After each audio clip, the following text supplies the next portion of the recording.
احرام کی چادریں پہننی ہیں۔ نبی مکرم نور مجسم حضرت محمد صلی اللہ علیہ وسلم کی یہ سنت ہے۔ احرام کی چادریں پہننے سے پہلے آپ علیہ الصلوۃ والسلام غسل فرما لیا کرتے تھے۔ اب ظاہر بات ہے کہ آپ چادریں تو ایئرپورٹ پہ پہنیں گے، وہاں غسل کا کوئی اہتمام اور انتظام نہیں ہے، تو آپ احرام کی نیت سے اپنے گھر میں ہی غسل کر لیں اور چند گھنٹوں کے بعد ایئرپورٹ پہنچ کر کے آپ احرام پہنیں گے تو وہ آپ کا احرام اسی غسل سے متعلق ہو جائے گا۔ بات واضح ہو گئی؟ مردوں کو بھی یہی کرنا ہے، خواتین کو بھی یہی کرنا ہے۔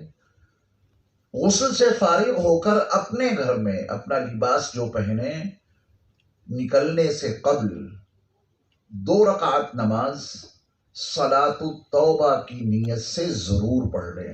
حالانکہ ہے وہ نفل، لیکن توبہ کی نیت سے جب آپ یہ 2 رکعت نماز پڑھیں گے، اس سے رجوع الی اللہ آپ کو حاصل ہوگا۔ جن کی بارگاہ میں حاضر ہونے کی نیت سے آپ سفر شروع کرنے جا رہے ہیں، ان کی بارگاہ میں حاضر ہونے سے قبل اپنے گھر میں یہ 2 رکعت نماز صلاۃ التوبہ کی پڑھیں اور اپنے رب کی بارگاہ میں اپنے تمام زندگی کے گناہوں کی معافی مانگیں۔ پھر 2 رکعت نماز صلاۃ الحاجت کی نیت سے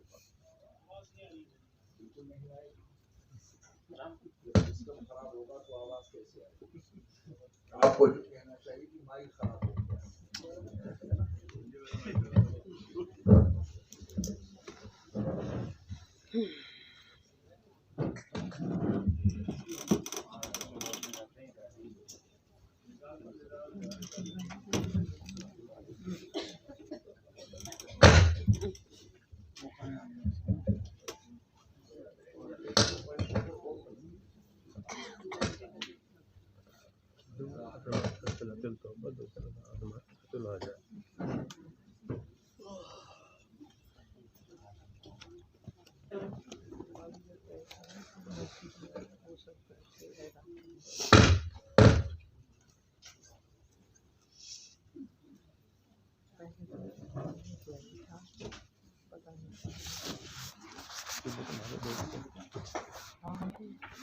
پھر 2 رکعت نماز صلاۃ الحاجت کی نیت سے پڑھیں گے۔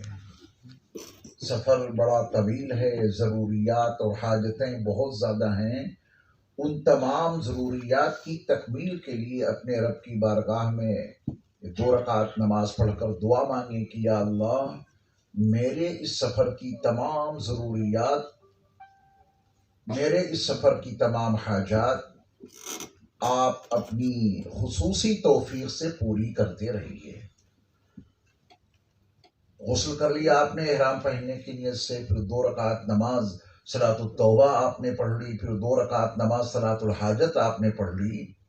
اس کے بعد پورے خلوص اور الہیت کے ساتھ اپنے گھر سے باہر نکلیں، اور ارادہ یہ ہے آپ کا کہ ہم مکہ مکرمہ کی حاضری کے لیے اپنے گھر سے نکلے ہیں۔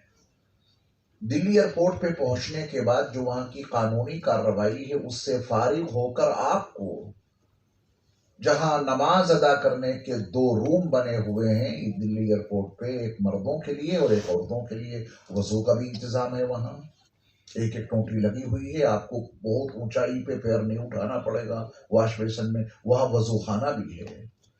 وضو کر کے مرد اس کمرے میں آ جائیں جہاں مردوں کی نماز کی ادائیگی کا انتظام ہے، اور خواتین وضو کر کے اپنے والے روم میں چلی جائیں جہاں ان کے لیے نماز کی ادائیگی کا انتظام موجود ہے۔ وضو کر کے جب آپ اپنے روم میں آئیں مرد حضرات، تو سب سے پہلے آپ احرام کی چادریں پہنیں، اور یہ مسئلہ بھی بطور سنت کے اپنے ذہنوں میں محفوظ رکھیے گا کہ ابھی یہ چادریں ہیں، نیت سے پہلے آپ ان چادروں پر عطر لگا سکتے ہیں، لگا سکتے ہی نہیں لگا لینا چاہیے۔ نبی مکرم نور مجسم حضرت محمد صلی اللہ علیہ وسلم کی یہ سنت ہے کہ آپ علیہ الصلوۃ والسلام احرام کی چادروں پر، احرام کی چادریں پہننے سے پہلے، نیت اور تلبیہ سے پہلے خوشبو لگا لیا کرتے تھے۔ تو آپ بھی اس سنت پہ عمل کریں، اور وہ خوشبو ممنوع اس وجہ سے نہیں ہے کہ ابھی آپ نے نہ تو نیت کی ہے، نہ آپ نے تلبیہ پڑھا ہے، آپ پر ابھی احرام کی کوئی پابندی عائد نہیں ہوئی ہے، ابھی تو آپ آزاد ہیں، لہٰذا آپ اپنی ان چادروں پر، احرام کی چادروں پر خوشبو لگا سکتے ہیں اور لگا لینی چاہیے۔ وہ اپنے گھر میں لگا لیا آپ نے۔ ایک سیٹ آپ نے اپنے ہینڈ بیگ میں رکھ کے چلنا ہے، باقی دوسرا سیٹ آپ کو اپنے لگیج میں ڈال دینا ہے۔ لگیج میں چلا جائے گا، اور آپ کے ہینڈ بیگ میں جو چادر ہیں، 2 چادریں احرام کی، ان کو لے کے آپ نے ایئرپورٹ پہ جو مسجد کا مقام بنا ہوا ہے نماز کے ادا کرنے کا، وہاں جا کے آپ ایک چادر نیچے پہنیں گے، باندھ لیں گے تہمت کی طرح، اور ایک چادر آپ اوپر سے اوڑھ لیں گے۔ خواتین، ان کا روز مرہ کا لباس ہی احرام ہے۔ خواتین کے لیے الگ سے احرام کے نام پر کوئی کپڑا شریعت نے متعین نہیں کیا ہے۔ خواتین جب جاتی ہیں شوہروں کے ساتھ میں، احرام کی چادریں ان کے شوہر لیتے ہیں، تو احرام کی چادریں بیچنے والے خواتین کو بھی ایک تکونا کپڑا دے دیتے ہیں کہ یہ حجن کے لیے ہے۔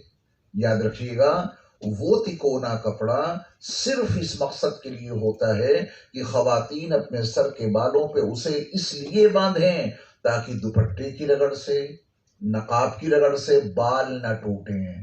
وہ بالوں کے تحفظ کے لیے کپڑا ہوتا ہے، نہیں بھی باندھیں گی جب بھی کوئی حرج نہیں، لیکن اگر باندھ لیا ہے تو ذمہ داری بڑھ جائے گی خواتین کی۔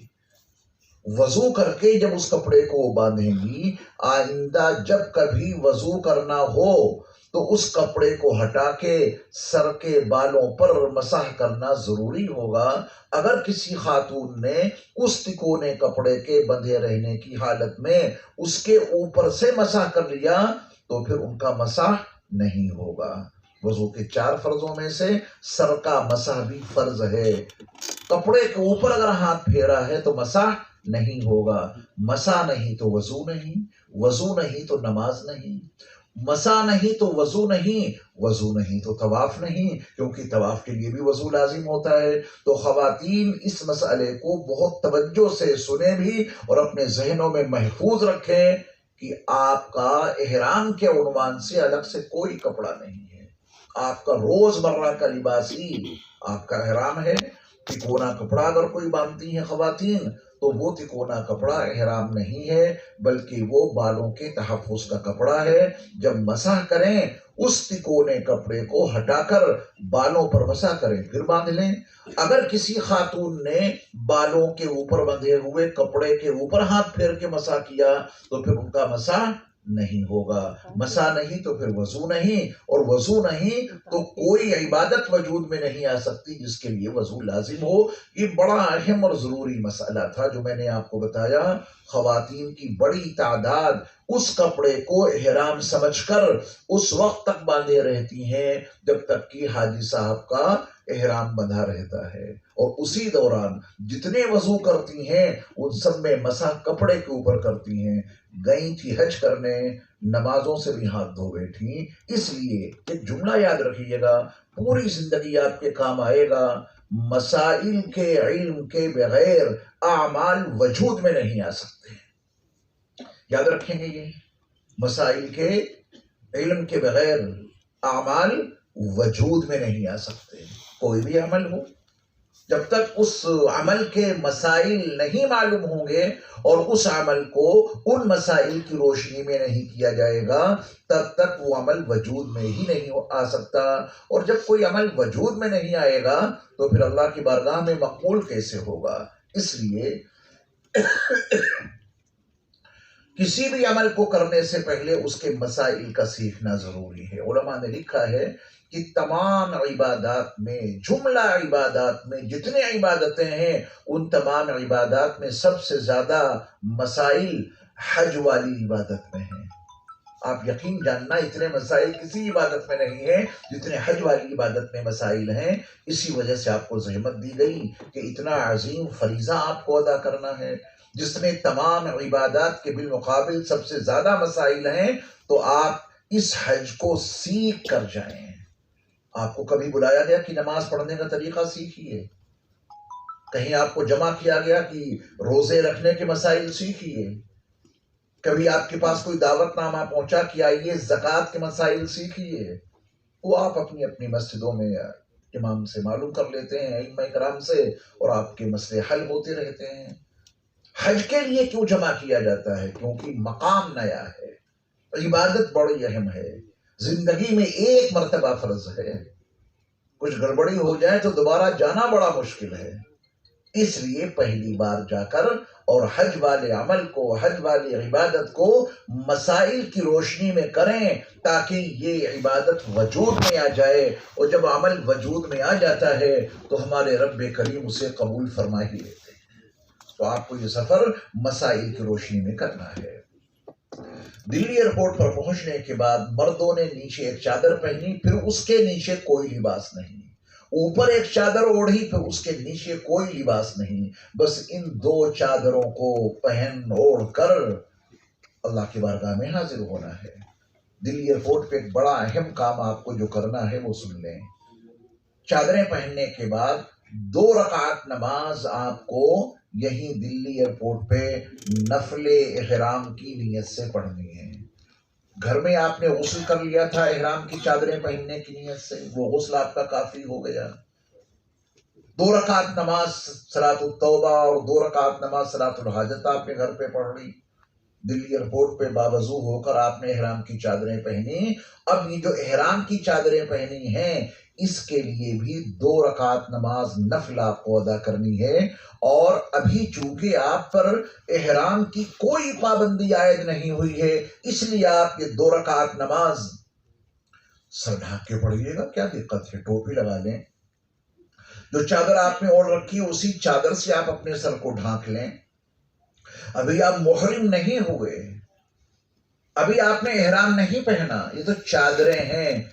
چادریں ہیں تو آپ پہ کوئی احرام کی پابندی بھی عائد نہیں. سر ڈھانک کر آپ کو 2 رکعت نماز یہیں دلی ایئرپورٹ پہ ادا کرنی ہے نفل احرام کی نیت سے. علماء نے لکھا ہے کہ اس کے لیے بہتر یہ ہے کہ پہلی رکعت میں سورہ فاتحہ پڑھنے سے فارغ ہو کر آپ پہلی رکعت میں قل یا ایھا الکافرون کی سورت پڑھیں اور دوسری رکعت میں آپ سورہ فاتحہ سے فارغ ہو کر قل هو اللہ احد کی سورت پڑھیں. یہ آپ کے لیے زیادہ مناسب ہوگا. اور یہ صورتیں عام طور پہ سب کو یاد ہوتی ہیں. اگر کسی نے بھولے سے کوئی اور سورت پڑھ لی نفل احرام تب بھی ادا ہو جائیں گے. یہ بہتر رہے گا کہ آپ پہلی رکعت میں قل یا ایھا الکافرون اور دوسری رکعت میں قل هو اللہ احد پڑھیں. نماز سے فارغ ہونے کے بعد اپنے رب سے دعا کریں، مزید دعائیں مانگیں. یہ سفر تو ہے ہی مانگنے والا. قدم قدم پر دعائیں ہیں، قدم قدم پر اللہ کی بارگاہ میں اپنی عاجزانہ درخواست پیش کرنی ہے. نماز سے فارغ ہونے کے بعد اب آپ کو اختیار ہے، عورتوں کو بھی یہی کام کرنا ہے. ان کو بھی 2 رکعت نماز دلی ایئرپورٹ پہ نفل احرام کی نیت سے پڑھنی ہے. کچھ خواتین کا سفر ایسا بھی ہو سکتا ہے کہ وہ اس حال میں ہو کہ جب ان سے نمازیں معاف چل رہی ہوں. اگر کسی خاتون کو وہ عذر لاحق ہے تو میرا مشورہ یہ ہے کہ وہ حج تمتع کی نیت نہ کریں. بڑے مسائل کھڑے ہو جاتے ہیں ذرا سی لاپرواہی کے نتیجے میں. ان کے لیے حج افراد ہے کیونکہ یہ اس عذر میں مبتلا ہے. وہاں 22 تاریخ کو روانگی ہوئی، 23 کو پہنچی، بیچ میں 3 دن ملیں گے اور 26 کی شام کو روانگی ہو جائے گی مینا کے لیے. اگر وہ فارغ نہ ہو سکیں اور عمرہ ادا نہ کر سکیں تو دم واجب ہو جائے گا اور حج سے فارغ ہونے کے بعد مسجد عائشہ سے اس کی قضا کرنی پڑے گی. ہے نا الجھن کا کام. تو ایسی خواتین یہ مسئلہ اپنے ذہن میں رکھیں کہ ان کو حج تمتع کی نیت نہیں کرنی ہے، ان کو پہلے عمرے کی نیت نہیں کرنی ہے، وہ ڈائریکٹ دلی ایئرپورٹ پہ حج افراد کی نیت کریں جس میں عمرہ ہے ہی نہیں، مکہ مکرمہ پہنچ کر اپنے روم میں انتظار کریں پاکی کا، پاک ہو گئی سبحان اللہ، اور نہیں پاک ہوئی تو اسی حالت میں مینا چلی جائیں۔ ان کے ذمہ عمرہ نہیں ہے، نہ دم آئے گا نہ بعد میں قضا کرنی پڑے گی۔ اور حج افراد کے جو باقی مسائل ہیں وہ میں بعد میں بتاؤں گا، فی الحال سبق یہ ہے کہ دلی ایئرپورٹ پر پہنچ کر مرد حضرات 2 رکعت نماز نفل احرام پڑھیں گے۔ جو خواتین نماز پڑھ رہی ہیں انہیں کوئی عذر نہیں ہے، وہ بھی نماز پڑھیں گی نفل احرام کی نیت سے، اور جنہیں عذر ہے، جن سے نماز معاف ہے، تو پھر وہ نماز بھی نہیں پڑھیں گی اور عمرے کی نیت بھی نہیں کریں گی، وہ ڈائریکٹ حج افراد کی نیت کریں گی۔ کافی پہلے آپ کا سفر ہوتا 10-15 دن پہلے، تو اس میں گنجائش تھی تمتع کی کہ پہلے عمرہ کر لو فارغ ہونے کے بعد وہاں، لیکن یہاں تو ایام بڑے مختصر ہیں، 3 دن آپ کو بیچ میں مل رہے ہیں، اگر اس میں فراغت نہیں ہو سکی تو بڑی الجھن کھڑی ہو جائے گی۔ تو ہر خاتون کو اپنا نظام معلوم ہے، اس لیے کہ کوئی الجھن نہ ہو، بعد میں مسائل پوچھتی ہیں خواتین، پھر وہ پریشانی میں گھر جاتی ہیں، دم بھی آتا ہے اور بعد میں اس عمرے کی قضا بھی لازم ہوتی ہے، کیونکہ حج سے پہلے ان کا عمرہ نہیں ہو سکا، لہذا دم دینا پڑے گا۔ ایسی خواتین عمرے کی نیت نہ کر کے کس کی نیت کریں گی؟ ڈائریکٹ بولیں، حج افراد کی۔ جو لوگ نماز سے فارغ ہو گئے، مرد اور خواتین، ان کو اختیار ہے یا تو اسی مقام پر بیٹھے بیٹھے اپنا سر کھول کر عمرے کی نیت کریں، وہیں جہاں 2 رکعت نماز آپ نے پڑھی دلی ایئرپورٹ پہ، نیت کیجئے عمرے کی۔ اے اللہ، بولیں میں نیت کرتا ہوں، خواتین کہیں میں نیت کرتی ہوں، اے اللہ، آواز نہیں آ رہی، ناشتہ کر کے آئے ہیں کہ نہیں؟ ناشتہ کر کے آئے ہیں تو کچھ آواز آنی چاہیے، ہمیں پتا چلے کہ آپ کیا بول رہے ہیں۔ اے اللہ، میں نیت کرتا ہوں عمرے کی، تو اسے میرے لیے آسان فرما اور میری جانب سے اسے قبول فرما۔ یہ ہے عمرے کی نیت، جو آپ کو کتاب دی جائے گی اس میں سب کچھ لکھا ہے جو آپ کو بتایا جا رہا ہے۔ اس نیت کے بعد آپ کو تلبیہ پڑھنا ہے، تلبیہ ہی آپ کا ترانہ ہے، تلبیہ ہی آپ کا وظیفہ ہے، تلبیہ ہی آپ کا ورد ہے۔ تو اس نیت کے بعد کم از کم 3 مرتبہ بلند آواز سے آپ کو تلبیہ پڑھنا ہے۔ تلبیہ بھی پڑھ لیجئے، لبیک اللہم لبیک، لبیک لا شریک لک لبیک، ان الحمد والنعمت لک والملک لا شریک لک۔ اور بلند آواز سے بولے مرد حضرات، خواتین کو ہلکی آواز سے پڑھنا ہے، مردوں کو بلند آواز سے پڑھنا ہے۔ لبیک اللہم لبیک، لبیک لا شریک لک لبیک، ان الحمد والنعمت لک والملک لا شریک لک، لبیک اللہم لبیک، لبیک لا شریک لک لبیک، ان الحمد والنعمت لک والملک لا شریک لک۔ اس طرح 3 مرتبہ بلند آواز سے مردوں کو یہ تلبیہ پڑھنا ہے اور عورتوں کو 3 مرتبہ ہلکی آواز سے پڑھنا ہے۔ اور نیت اور تلبیہ کے فوراً بعد مردوں پر بھی اور خواتین پر بھی احرام کی جملہ پابندیاں عائد ہو گئیں۔ اب مرد سر نہیں ڈھانک سکتے، خواتین ڈھانک سکتی ہیں، ڈھانکنا پڑے گا ان کو۔ اب مرد خوشبو نہیں لگا سکتے، عورتیں بھی نہیں لگا سکتی۔ اب مرد جوتے نہیں پہن سکتے، ہوائی چپلیں پہننی ہوں گی۔ خواتین جوتیاں پہن سکتی ہیں، موزے بھی پہن سکتی ہیں پیروں میں۔ خواتین کا مسئلہ احرام کے سلسلے میں کافی الگ رہتا ہے۔ آپ ناخن نہیں کاٹ سکتے، نہ مرد نہ عورتیں۔ اب آپ بال نہیں کاٹ سکتے، نہ مرد نہ عورتیں۔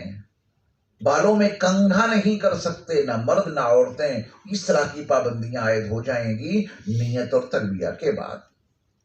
اور یہ نیت کے بعد جو آپ نے تلبیہ پڑھا ہے دلی ایئرپورٹ پہ، یہی پڑھتے پڑھتے آپ کو مکہ المکرمہ پہنچنا ہے۔ جہاں آپ نے نماز پڑھی وہاں سے چلے تلبیہ پڑھتے ہوئے جائیے۔ کیپسول سے آپ داخل ہو گئے جہاز کے اندر، فلائٹ میں، تو آپ اس کے اندر تلبیہ پڑھیے۔ پرواز ہو رہی ہے تلبیہ پڑھیے، راستے میں تلبیہ پڑھیے، جب فلائٹ لینڈ کر رہی ہو جدہ ایئرپورٹ پہ وہاں تلبیہ پڑھیے۔ اوپر چڑھیں نیچے اتریں حالت بدلے، تلبیہ ہمارا اور آپ کا وظیفہ رہنا چاہیے۔ جتنی کثرت کے ساتھ میں تلبیہ پڑھیں گے اسی قدر آپ کا یہ سفر زیادہ کامیاب رہے گا۔ اور پڑھیں گے زیادہ کب؟ جب یاد ہوگا۔ اکثر لوگ تلبیہ یاد کیے بغیر ہی چل دیتے ہیں، حالانکہ یہ ان کا وظیفہ ہے اور یہ ان کا ورد ہے۔ تلبیہ پر پوری محنت کیجئے اور پختہ یاد کر کے آپ اس کو اپنی زبان پہ جاری کیجئے۔ ایک اختیار تو یہ میں نے آپ کو بتایا کہ آپ یہی نیت کریں اور تلبیہ پڑھیں۔ دوسرا اختیار آپ کو یہ بھی حاصل ہے کہ نفل احرام سے فارغ ہو کر آپ نیت نہ کریں ابھی عمرے کی، آپ نیت نہ کر کے اور تلبیہ بھی نہ پڑھیں آپ اس مقام پر، یوں ہی سادے انداز میں آپ بغیر نیت اور تلبیہ کی فلائٹ میں بیٹھ جائیے۔ 2.5-3 گھنٹے کی پرواز کے بعد بھی آپ نیت کر سکتے ہیں اور تلبیہ پڑھ سکتے ہیں۔ ایک مقام آتا ہے میقات کا، اس سے پہلے اعلان بھی ہو جاتا ہے۔ اس میقات سے پہلے آپ کو نیت اور تلبیہ سے فارغ ہو جانا ضروری ہے۔ بغیر نیت اور تلبیہ کے اگر جہاز میقات کو عبور کر گیا تو آپ پہ دم آ جائے گا۔ تو آپ بتائیں احتیاط کس میں ہے؟ پہلے کر لیجئے، تھوڑی دیر زیادہ پابندی عائد رہے گی، پابندی زیادہ دیر تک عائد رہے گی تو ثواب بھی تو زیادہ ملے گا۔ تو ثواب ہی لینے کے لیے ہم اور آپ جا رہے ہیں۔ عافیت والا کام یہ ہے کہ جہاں آپ نے نماز پڑھی ہے وہیں آپ عمرے کا ارادہ کریں، عمرے کی نیت کریں اور عمرے کی نیت کے بعد فوراً تلبیہ پڑھنا شروع کر دیں۔ یہیں سے اپنے اوپر احرام کی پابندی آپ نے عائد کر لیں اور پھر پورے راستے ہمیں اور آپ کو یہی تلبیہ پڑھتے ہوئے چلنا ہے انشاءاللہ۔ لوگوں نے آپ کو رخصت کیا کہ صاحب حج کرنے جائیے، تمام اعزاء قربا رشتہ دار سب جمع ہوئے، انہوں نے آپ کو رخصت کیا ہے کس کے لیے؟ حج کے لیے۔ اور آپ نے دلی ایئرپورٹ پہ حج کی نیت کی یا عمرے کی؟ تو آپ عمرہ کرنے جا رہے ہیں یا حج؟ حج کرنے جا رہے ہیں۔ یہ عمرے کی نیت کیوں کی؟ یہ عمرہ اور وہ حج یہ دونوں مل کر حج تمتع بنیں گے۔ یہ حج کا حصہ ہے، یہ وہ والا عمرہ نہیں جو آپ رمضان میں کرنے جاتے ہیں، یہ وہ عمرہ نہیں جو آپ محرم سفر یا دیگر مہینوں میں کرنے جاتے ہیں۔ یہ عمرہ آپ کے حج کا حصہ ہے۔ پوری احتیاط کے ساتھ اور پوری ذمہ داری کے ساتھ انشاءاللہ یہ عمرہ ادا کریں گے۔ تلبیہ پڑھتے ہوئے پھر آپ مکہ مکرمہ پہنچ گئے۔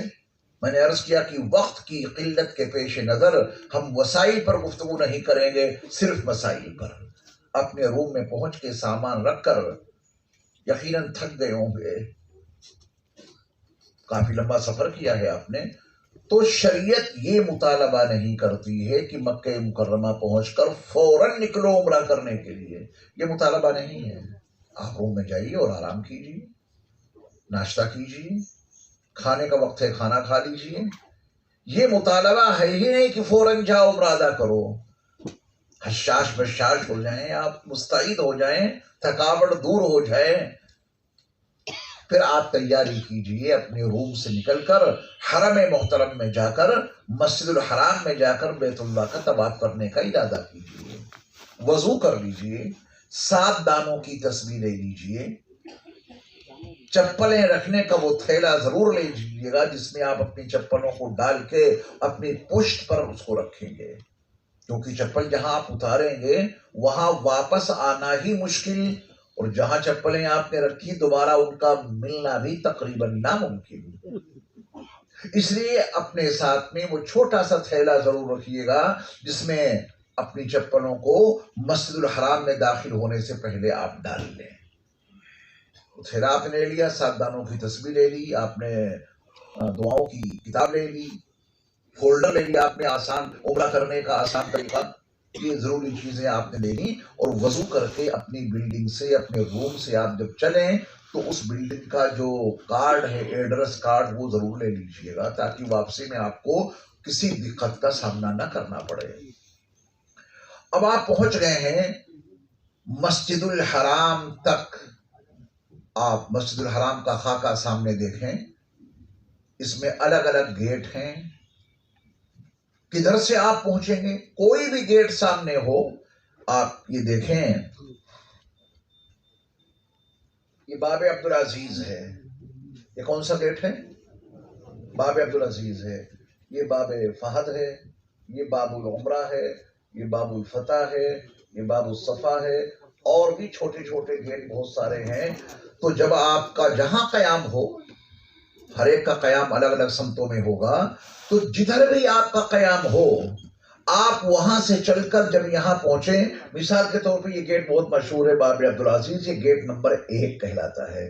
آپ ادھر سے داخل ہونا چاہتے ہیں، جب یہاں تک پہنچ جائیں جہاں پر یہ گیٹ ہے تو اپنی چپلوں کو اتار کے تھیلے میں ڈالیے، اور مسجد میں داخل ہونے کے جو 5 آداب ہیں ان 5 آداب کی رعایت کرتے ہوئے آپ یہاں اندر داخل ہوں، نظریں جھکی ہوں، نظریں اٹھی نہ رہیں، جھکی ہوئی نظروں کے ساتھ میں آپ آگے بڑھیے، تلبیہ آپ کی زبان پہ جاری ہے۔ آپ دیکھ رہے ہیں یہ بیت اللہ شریف ہے، یہ کچھ ہانا میں جواب دیجئے۔ بیت اللہ شریف جس صحن کے درمیان واقع ہے یہ کافی نشیب میں ہے، ڈھلان میں نیچے ہے۔ یہ جب آپ یہاں سے داخل ہوں گے تو اس فرش کے بالمقابل یہ فرش کافی نیچے ہے۔ جب آپ یہاں سے داخل ہوں گے سیدھے چلتے چلے جائیے اور یہاں تک پہنچیں گے اندر، تو یہاں تک نظر جھکا کر جائیں، جھکی ہوئی نظروں کے ساتھ میں آپ آگے بڑھیں، اور جب آپ یہاں تک پہنچیں تو ایک دم سے نظروں کو اٹھا کر اور اللہ کے گھر پر اپنی نظروں کو، نگاہوں کو جمع دیجئے، اور نظروں کو بیت اللہ پہ جمع کر بلند آواز سے تکبیر پڑھیں، اللہ اکبر، اللہ اکبر۔ کتاب میں تکبیر پوری لکھی ہوئی ہے۔ جو میں آپ کو بتا رہا ہوں گھبرائیے گا نہیں کہ اس کو زبانی کیسے یاد کریں، ابھی آپ کو کتاب دی جائے گی، کتاب میں ساری دعائیں لکھی ہیں، تو آپ بالکل بھی کسی طرح کی کوئی ٹینشن نہ لیں کہ مجھے دعا کیسے یاد ہوگی۔ ایک مرتبہ سننے سے اس کتاب کے ذریعہ سے آپ کے لیے آسانی پیدا ہو جائے گی۔ جب آپ اپنی نگاہوں کو بیت اللہ پہ جمع کر اللہ کی بارگاہ کے سامنے کھڑے ہو کر اللہ سے دعائیں مانگ رہے ہوں گے تو اپنی ان دعاؤں میں یہ جملہ ضرور شامل کر لیں، یا اللہ مجھے مستجاب الدعوات بنا دیجئے، یا اللہ مجھے مستجاب الدعوات بنا دیجئے۔ یہ جملہ اگر آپ نے شامل کر لیا اور اللہ کی بارگاہ میں قبول ہو گیا، پھر آپ دنیا کے کسی بھی حصے میں ہوں، دنیا کے کسی بھی خطے میں ہوں، جب کبھی آپ اللہ سے دعا مانگیں گے تو اللہ آپ کی ہر دعا کو ضرور قبول فرمائیں گے، کیونکہ مستجاب الدعوات جو شخص ہوتا ہے اس کی ہر دعا اللہ کی بارگاہ میں ضرور مقبول ہوتی ہے۔ یہ بہت ممکن ہے۔ میں بہت کنفیوز ہو رہا ہوں، جو باتوں کی آواز سنائی دے رہی ہے مجھے۔ اچھا آپ بتائیں، آپ تو سب پڑھے لکھے لوگ ہیں، کسی اسکول میں، کسی کالج میں، کسی یونیورسٹی میں جب کوئی پروفیسر لیکچر دیتا ہے تو اس کے لیکچر کے دوران بات چیت ہوتی ہے؟ یہ ہم لوگوں نے اپنی یہاں بدعتیں ایجاد کر رکھی ہیں، کتنی قیمتی باتیں بتائی جائیں لیکن ہمارے یہاں باتوں کا سلسلہ نہیں بند ہوتا ہے، اس سے بتانے والا بھی کنفیوز ہو جاتا ہے۔ پوری توجہ چاہیے، ہمارے سامنے کوئی کھلی ہوئی کتاب تو نہیں رکھی ہے، تو آپ سب سے گزارش ہے باتیں بالکل نہ کریں تاکہ بولنے والے کو کوئی پریشانی نہ ہو۔ کوئی تقاضا ہو سکتا ہے تو اٹھ کے باہر چلے جائیں، باہر جا کے بات کر لیں۔ اگر یہ باتوں کی آواز آئے گی تو پھر میرے لیے مسائل کا بتانا بڑا مشکل ہو جائے گا اور بات ادھر سے ادھر ہو جائے گی۔ یہ تو فطری چیز ہے نا، فطرت کے ساتھ کبھی جنگ نہ کرنا، فطرت اپنے ساتھ جنگ کرنے والوں کو کبھی معاف نہیں کرتی۔ اس لیے پوری توجہ سے سنیں، باتوں کی آواز کہیں سے قطعاً نہیں آنی چاہیے۔ میں نے عرض کیا کہ کوئی تقاضا ہے تو باہر جا کے بات کر لیں، یہ مجلس کے آداب اور مجلس کے اصول کے ہی خلاف ہے۔ درود پاک پڑھیں ایک مرتبہ۔ اللہم صل علی سیدنا محمد وعلی آل سیدنا محمد مبارک وسلم۔ جب آپ اللہ کی بارگاہ میں کھڑے ہو کر ان کے گھر کے سامنے دعائیں مانگ رہے ہوں گے تو بہت ممکن ہے، یہ جو میں آپ کو بتا رہا ہوں اس کو توجہ سے سنیے گا، بہت ممکن ہے کہ آپ اپنے اللہ سے جو کچھ مانگ رہے ہوں تو آپ بھول جائیں، میں ہی بھول گیا۔ کیوں بھول گیا میں؟ بولیں، باتوں کی وجہ سے۔ آپ ہاں بالکل صحیح فرمایا آپ نے۔ جب آپ اپنی حاجتیں، اپنی ضرورتیں اپنے رب کے سامنے رکھ رہے ہوں گے، اللہ کے گھر پر آپ کی نظر جمی ہوئی ہے، پہلی بار آپ کی نظر پڑی ہے، اور اپنے اللہ سے مانگنے کے لیے پوری فہرست آپ نے یہی تیار کر لی انڈیا میں ہی۔ جب پہلی نظر پڑے گی تو یہ مانگوں گا، پہلی نظر پڑے گی تو یہ مانگوں گا، پوری لسٹ آپ نے تیار کی ہے نا۔ بہت ممکن ہے کہ جب وہاں پہنچیں اور ان کے گھر کے سامنے ہاتھ اٹھائیں تو وہ سب کچھ آپ بھول جائیں جو کچھ آپ نے یہاں تیاری کی تھی اور اس کی آپ نے لسٹ بنائی تھی۔ بہت ممکن ہے کہ دماغ زبان کا ساتھ چھوڑ دے، اللہ کے جاہ و جلال سے متاثر ہو کر سب کچھ آپ نے فراموش کر دیا۔ جس وقت دعا کو ہاتھ اٹھے، یاد آ نہ سکا جو سوچا تھا، اظہار عقیدت کی دھن میں اظہار تمنا بھول گیا۔ یہ ممکن ہے، لیکن پھر بھی مایوس نہیں ہونا ہے، کیونکہ جس کے گھر کے سامنے آپ نے ہاتھ اٹھا رکھے ہیں وہ زبان سے نکلنے والے الفاظ ہی نہیں، وہ دلوں کی گہرائیوں میں چھپی ہوئی مرادوں کو بھی جانتا ہے۔ اگر آپ زبان سے نہیں کہہ سکے، وہاں کا جاہ و جلال آپ کے دل اور دماغ پہ اتنا غالب آ گیا کہ اپنے جذبات اور اپنی ضروریات کا آپ اظہار نہیں کر سکے، کوئی حرج نہیں، وہ تو علام الغیوب والشہادہ ہیں، وہ علیم بذات الصدور ہیں۔ جو دل میں آپ نے سوچا اللہ اس سے آپ کو نواز دیں گے انشاءاللہ۔ دعا سے فارغ ہو کر اب آپ کو نیچے اترنا ہے، یا تو آپ مینول زینوں سے نیچے اتریں یا آپ ایکسیلیٹر سے نیچے اتریں، آپ کی مرضی ہے۔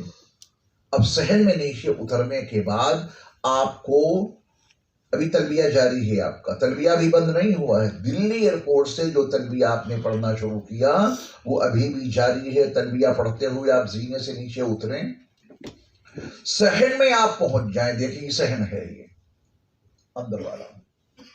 جب آپ اس میں پہنچ جائیں تو بیت اللہ شریف کے 4 کونے ہیں۔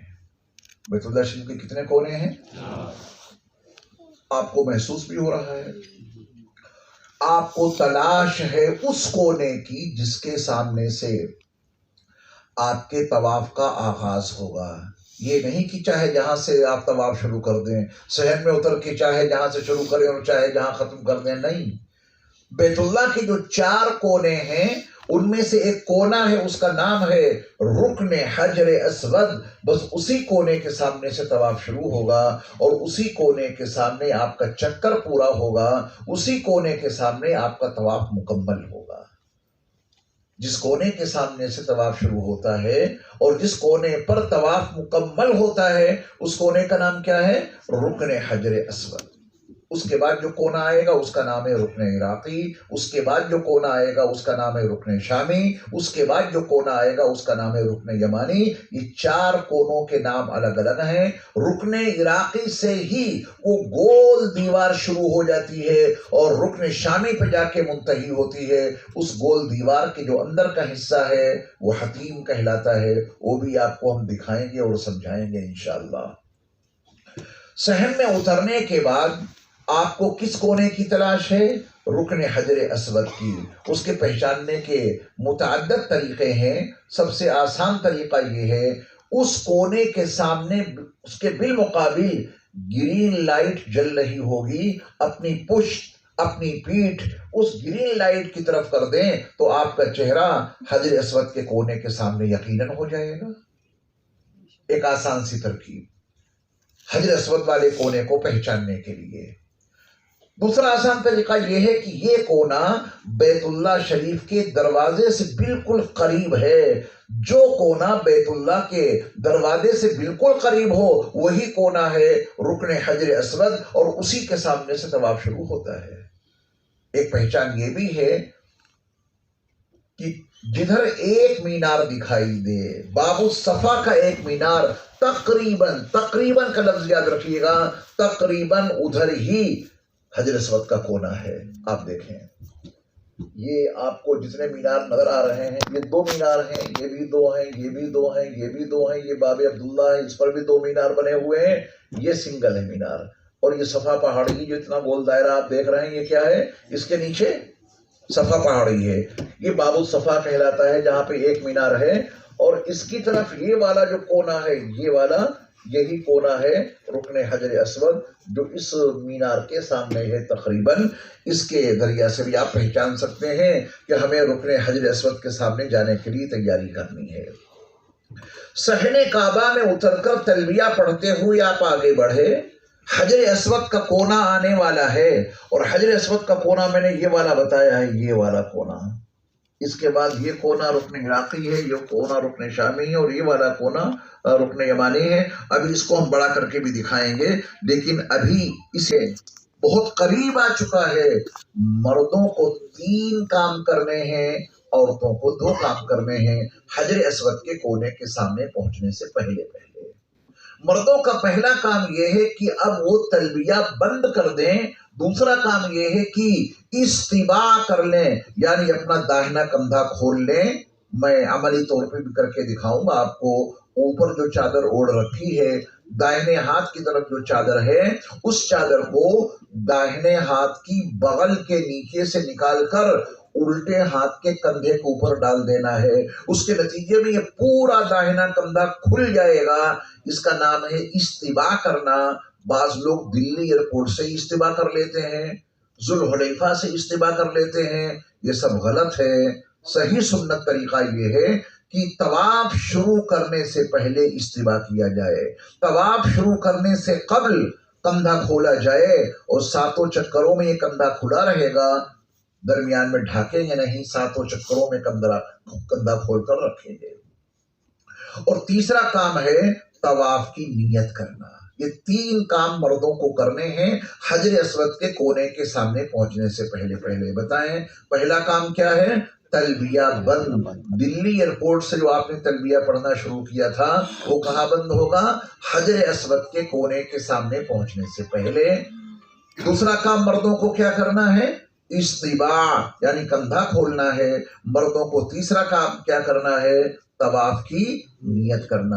یہ کس کا طواف کر رہے ہیں آپ؟ عمرے کا۔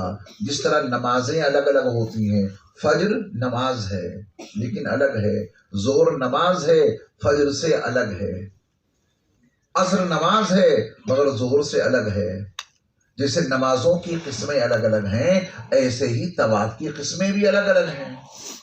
ابھی جو آپ طواف کریں گے یہ آپ کا طواف نفلی ہوگا یا عمرے کا طواف ہوگا؟ عمرے کا طواف ہوگا، فرض ہے یہ عمرے کا فرض ہے۔ عمرے میں 2 فرض ہیں اور 2 واجب ہیں۔ عمرے کا پہلا فرض تو آپ نے دلی ایئرپورٹ پہ ہی ادا کر دیا۔ عمرے کا پہلا فرض ہے احرام، نیت، تلبیہ۔ چادریں آپ نے دلی ایئرپورٹ پہ پہن لی اور آپ نے یہیں عمرے کی نیت کر لی اور یہیں آپ نے تلبیہ پڑھ لیا۔ یہ عمرے کا پہلا فرض آپ نے یہیں ادا کیا۔ اور عمرے کا دوسرا فرض ہے بیت اللہ کا طواف کرنا۔ اب آپ یہ دوسرا فرض ادا کرنے کے لیے صحن کعبہ میں اترے ہیں، اور حجر اسود کے کونے کے سامنے پہنچنے سے پہلے یہ 3 کام مردوں نے کر لیے۔ کیسے نیت کریں گے عمرے کے طواف کی؟ کہیے، اے اللہ میں نیت کرتا ہوں تیرے محترم گھر کے طواف کی، طواف عمرہ 7 چکر، تو اسے میرے لیے آسان فرما اور میری جانب سے اسے قبول فرما۔ یہ ہے نیت اس طواف کی جو آپ کریں گے۔ اس میں طواف عمرہ ضرور مستحضر رہے، کیونکہ یہ کوئی عام طواف نہیں ہے، یہ فرض طواف ہے جو آپ ادا کریں گے، اس میں کسی طرح کی کوئی سستی کوتاہی نہ ہونے پائے۔ خواتین کو وہاں پہنچ کر دو کام کرنے ہیں، نمبر 1 تلبیہ بند، نمبر 2 طواف کی نیت۔ انہیں استوا تو کرنا نہیں ہے، تو خواتین کو یہ دو کام کرنے ہیں۔ جب مرد اور خواتین اپنے اپنے کاموں سے فارغ ہو جائیں تو پھر حجر اسود کے کونے کے سامنے آ جائیں، اور حجر اسود کے کونے کے سامنے آ کر مردوں کو بھی عورتوں کو بھی دو دو کام کرنے ہیں۔ اس کے بعد آپ کا طواف شروع ہوگا۔ 2 کام مردوں کو کرنے ہیں اور 2 کام عورتوں کو کرنے ہیں۔ دونوں کے کاموں میں سے پہلا کام ہے استقبال کرنا۔ پہلا کام کیا ہے؟ استقبال کرنا۔ کیسے استقبال ہوگا ابھی بتاتا ہوں آپ کو کر کے۔ اور دوسرا کام ہے استلام کرنا۔ یہ استلام کیسے ہوگا وہ بھی آپ کو میں کر کے بتاتا ہوں۔ یہ حجر اسود کے کونے کے سامنے آ کر اس گرین لائٹ کو اپنی پشت پر لے کر حجر اسود کے کونے کے سامنے پہنچ کر پہلا کام مردوں کو عورتوں کو کیا کرنا ہے؟ استقبال۔ اور دوسرا کام کیا کرنا ہے؟ استلام۔ دیکھیے استقبال کا مطلب یہ ہوتا ہے کہ آپ کے ہاتھ نیچے ہیں، آپ سیدھے کھڑے ہوئے ہیں، آپ کی نظر بیت اللہ کے اوپر ہے، آپ کا چہرہ رکن حجر اسود کے سامنے ہے، آپ کا سینہ حجر اسود کے کونے کے سامنے ہے، آپ کے ہاتھ نیچے ہیں، مردوں کے بھی عورتوں کے بھی۔ پڑھتے پڑھتے ہاتھوں کو اٹھانا ہے۔ مردوں کو اپنے دونوں انگوٹھے کانوں کی لو تک لانا ہے، خواتین کو اپنے ہاتھوں کو تھوڑا نیچے تک لانا ہے۔ پڑھتے پڑھتے ہاتھ اٹھانا ہے، یہاں تک جب ہاتھ پہنچے مردوں کے، یہاں تک جب ہاتھ پہنچے عورتوں کے، تو وہ پڑھائی مکمل ہو جائے۔ اور یہ استقبال شروع میں صرف 1 مرتبہ ہوگا۔ جیسے ہاتھ نیچے ہیں، بسم اللہ اللہ اکبر وللہ الحمد، یہ کہتے ہوئے یہاں تک ہاتھ پہنچے، پھر ہاتھوں کو چھوڑ دیں۔ یہ 1 مرتبہ آپ کو استقبال کرنا ہے۔ اس کے بعد آپ استلام کریں گے، اور استلام کا مطلب ہے حجر اسود کو بوسہ دینے کا جو قائم مقام عمل ہے وہاں تک تو جا نہیں سکتے، اور جائیں گے تب بھی اسے بوسہ نہیں دے سکتے۔ حجر اسود پہ عطر لگا ہوتا ہے، آپ حالت احرام میں ہیں، طواف عمرہ کرنے کی نیت سے آپ وہاں پہنچے ہیں، آپ کو موقع بھی مل جائے تب بھی آپ بوسہ نہیں لیں گے۔ اگر بوسہ لیں گے تو اس کی خوشبو، اس کا عطر یہ آپ کے ہونٹوں پر، آپ کے منہ پر، آپ کے ہاتھوں پہ لگ جائے گا اور دم واجب ہو جائے گا۔ اس لیے آپ کو قریب جا کر بوسہ نہ دے کر آپ دور سے ہی کیا کریں گے؟ استلام۔ اور استلام کا مطلب حجر اسود کے کونے پر جہاں پر وہ حجر اسود نصب ہے وہ تقریباً اتنا اونچا ہے، جب آپ اس کے سامنے کھڑے ہوں گے تو آپ کے سینے کے بالمقابل تقریباً وہ ہوگا، تو اپنے سینے کے بالمقابل دونوں ہاتھوں کو آپ ایسے سیٹ کریں اور پڑھیں بسم اللہ اللہ اکبر وللہ الحمد۔ چاہے تو یہ بھی ساتھ میں ملا لیں، والصلاۃ والسلام علی رسول اللہ، یہاں سامنے ہیں، اور نیت یہ ہو کہ میرے ہاتھ حجر اسود پر رکھے ہیں، یہ نیت ہو۔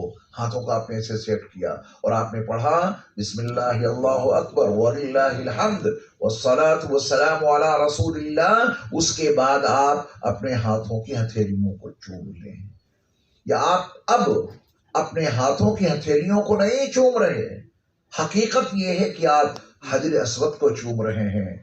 اور حجر اسود کے جو فضائل ہیں، فضائل بھی بتانے کا موقع نہیں وقت کی قلت کی وجہ سے، بس آپ اتنا سمجھیں جس نے حجر اسود کو بوسہ دیا، جس نے حجر اسود کا استلام کیا، وہ ایسا ہے گویا اس نے اپنے اللہ کے ہاتھ کو چوم لیا۔ یہ فضیلت ہے، اور بہت سارے اس کے فوائد ہیں، وہ موضوع بڑا طویل ہو جائے گا اگر میں فضائل پر اور اس کے فوائد پر گفتگو کروں۔ تو یہ 2 عمل آپ نے کیے شروع میں، ایک استقبال اور ایک استلام۔ اب مرد اپنا مسئلہ پہلے سنیں۔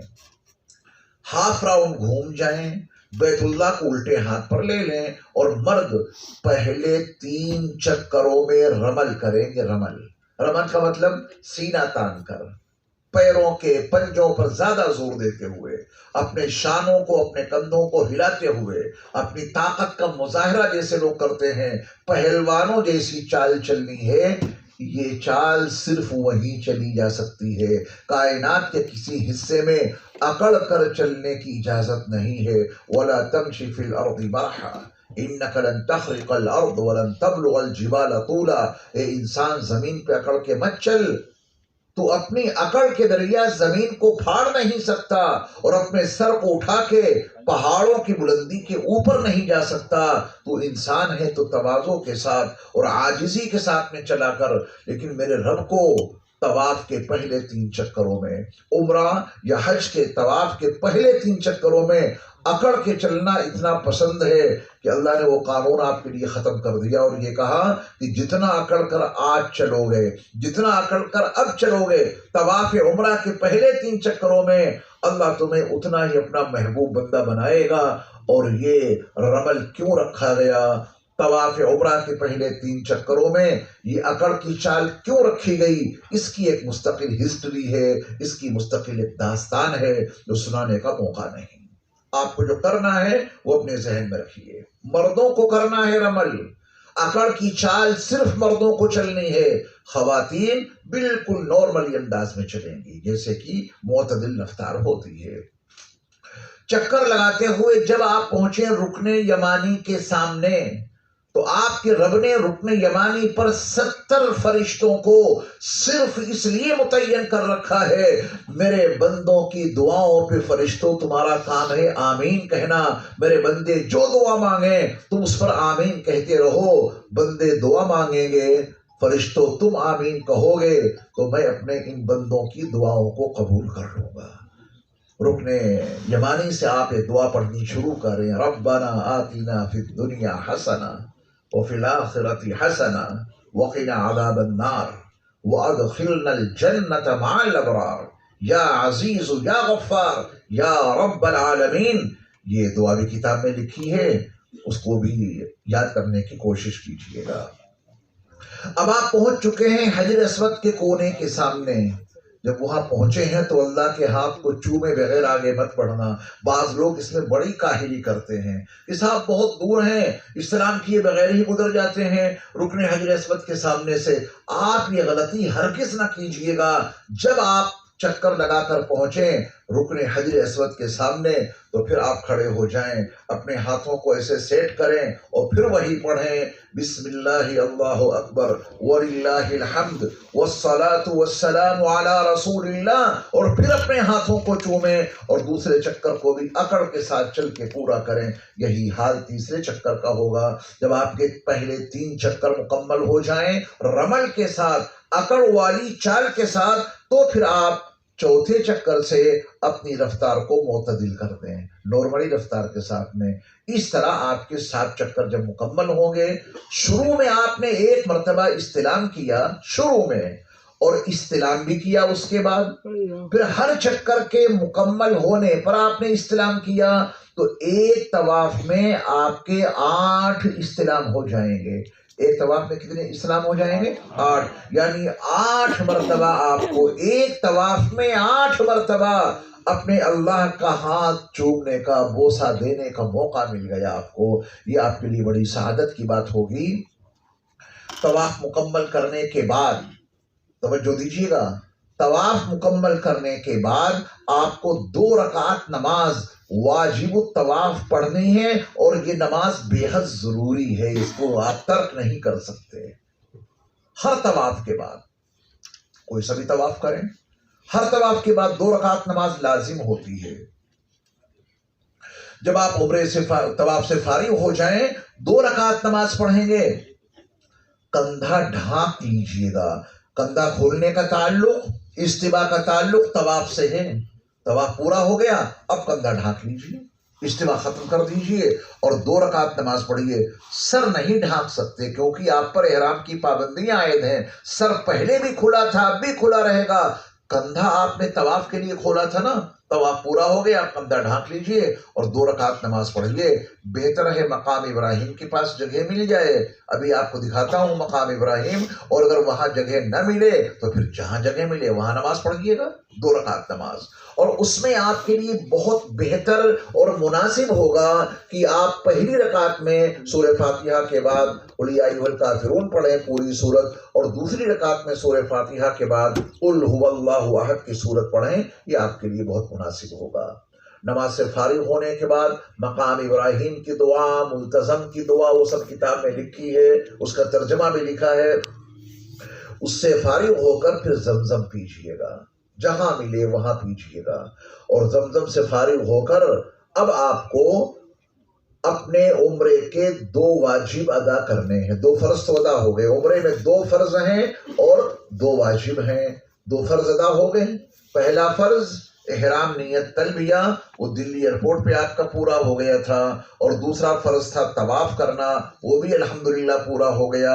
اب عمرے کے 2 واجب بچے ہیں، وہ واجب آپ کو ادا کرنے کے لیے صفا پہاڑی پہ جانا پڑے گا۔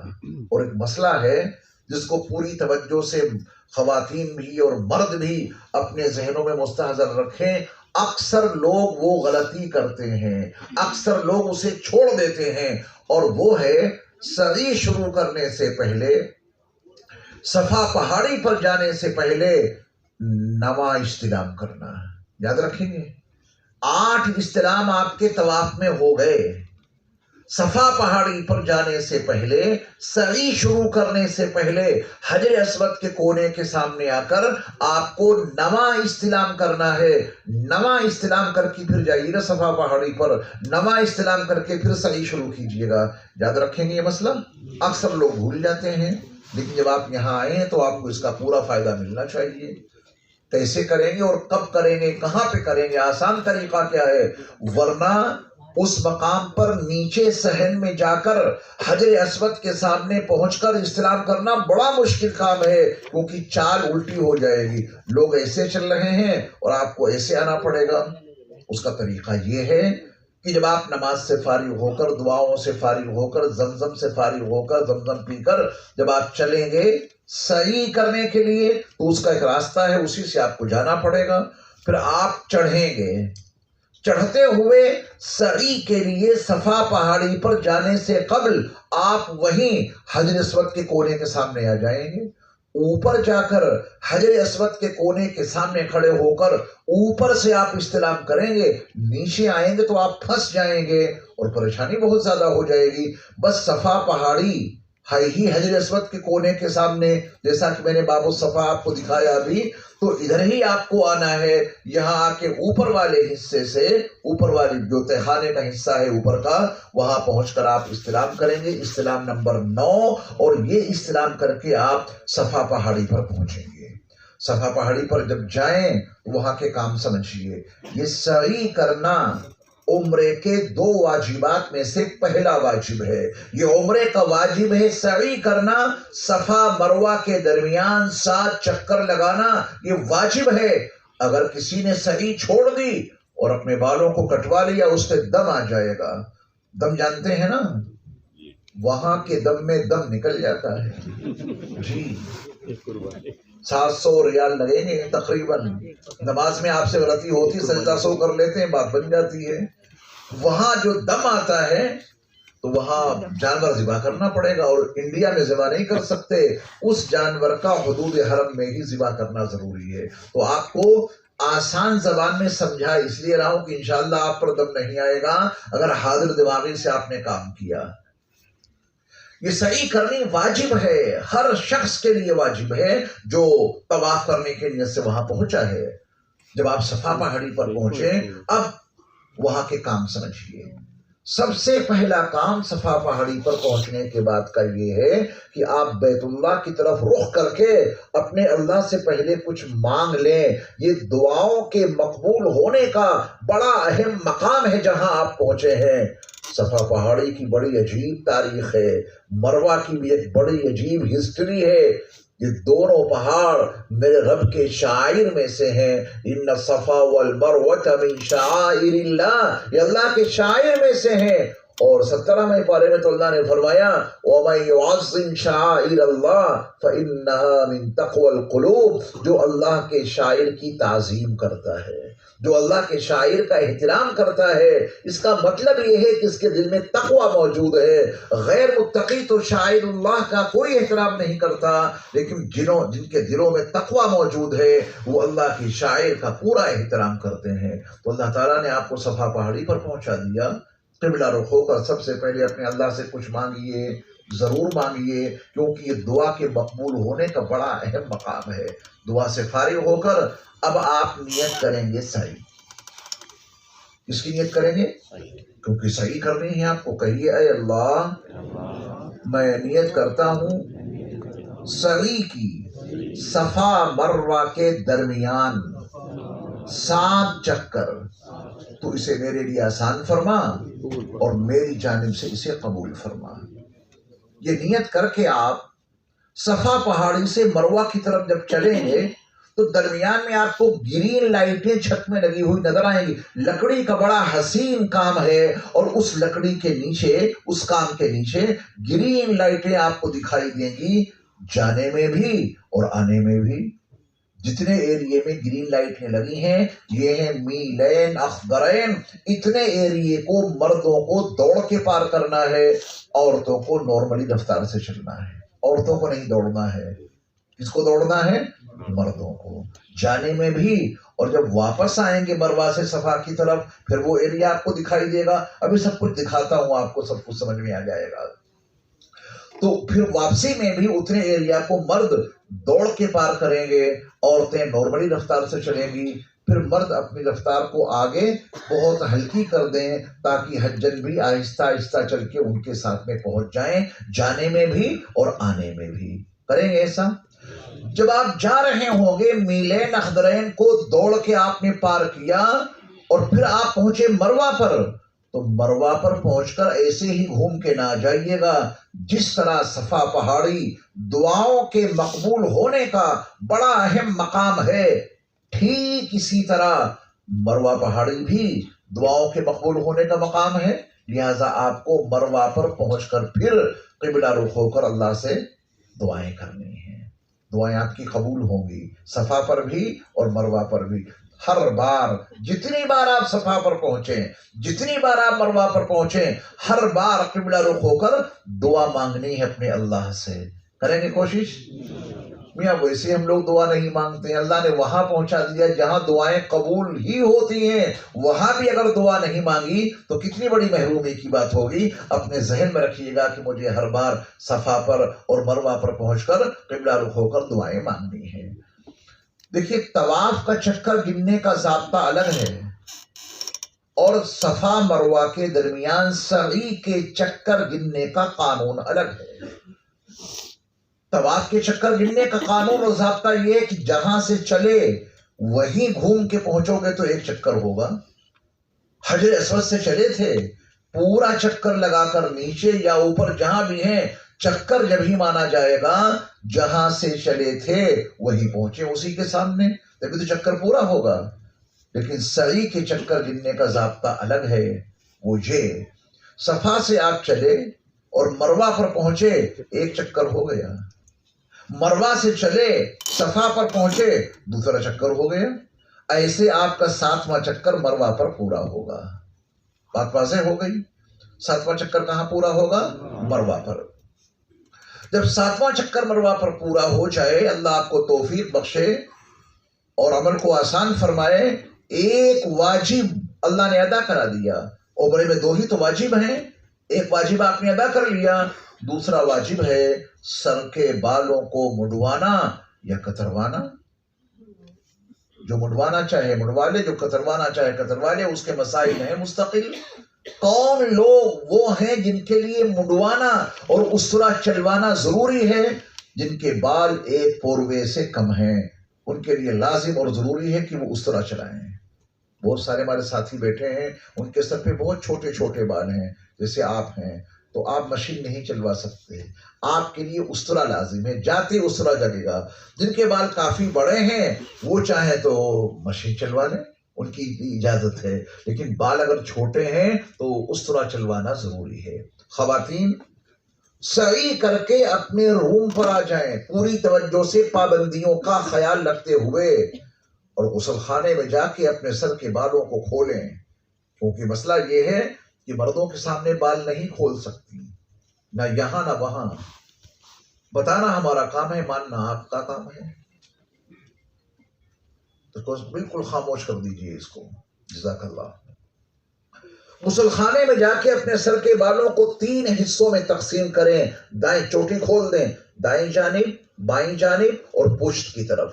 دائیں جانب سے پکڑا، اتنے بال اس سے کاٹ دیے، بائیں جانب کو پکڑا، اتنے بال ادھر سے کاٹ دیے، اور پیچھے کی پشت کی طرف سے نکال کر بالوں کو، یہ چوٹی تیسرا حصہ ہے اس کو لے کر اتنے بال کاٹ دیجئے۔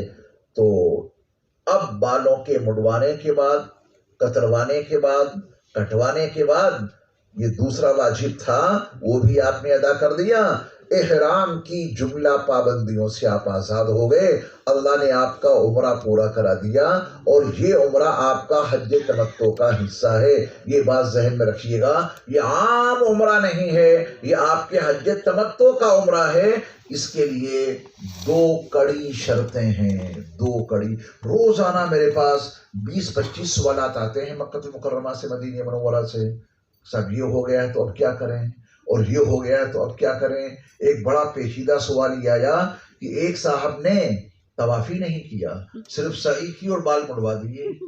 ایک صاحب نے طواف تو کیا، سعی نہیں کی اور بال منڈوا دیے، اور 1-2 نہیں، ایسے 3 عمرے انہوں نے کیے۔ آج ہی رات میں سوال آیا تھا کہ سعی کیے بغیر 3 مرتبہ 3 عمروں میں سعی کے بغیر بال منڈوائے ہیں، اور پھر دم آئے گا۔ آپ کا عمرہ پورا نہیں ہوا، سعی آپ نے نہیں کی جس کا کرنا واجب تھا، اور بال منڈوا دیے تو دم آ جائے گا۔ آپ کے سامنے ترتیب یہ آ گئی کہ عمرے میں 2 فرض ہیں اور 2 واجب ہیں، ان کو اسی ترتیب سے ادا کرنا ہے انشاءاللہ۔ تو جو طواف آپ نے کیا ہے، جو عمرہ ادا کیا ہے، یہ کس کا حصہ ہے؟ حج تمتع کا۔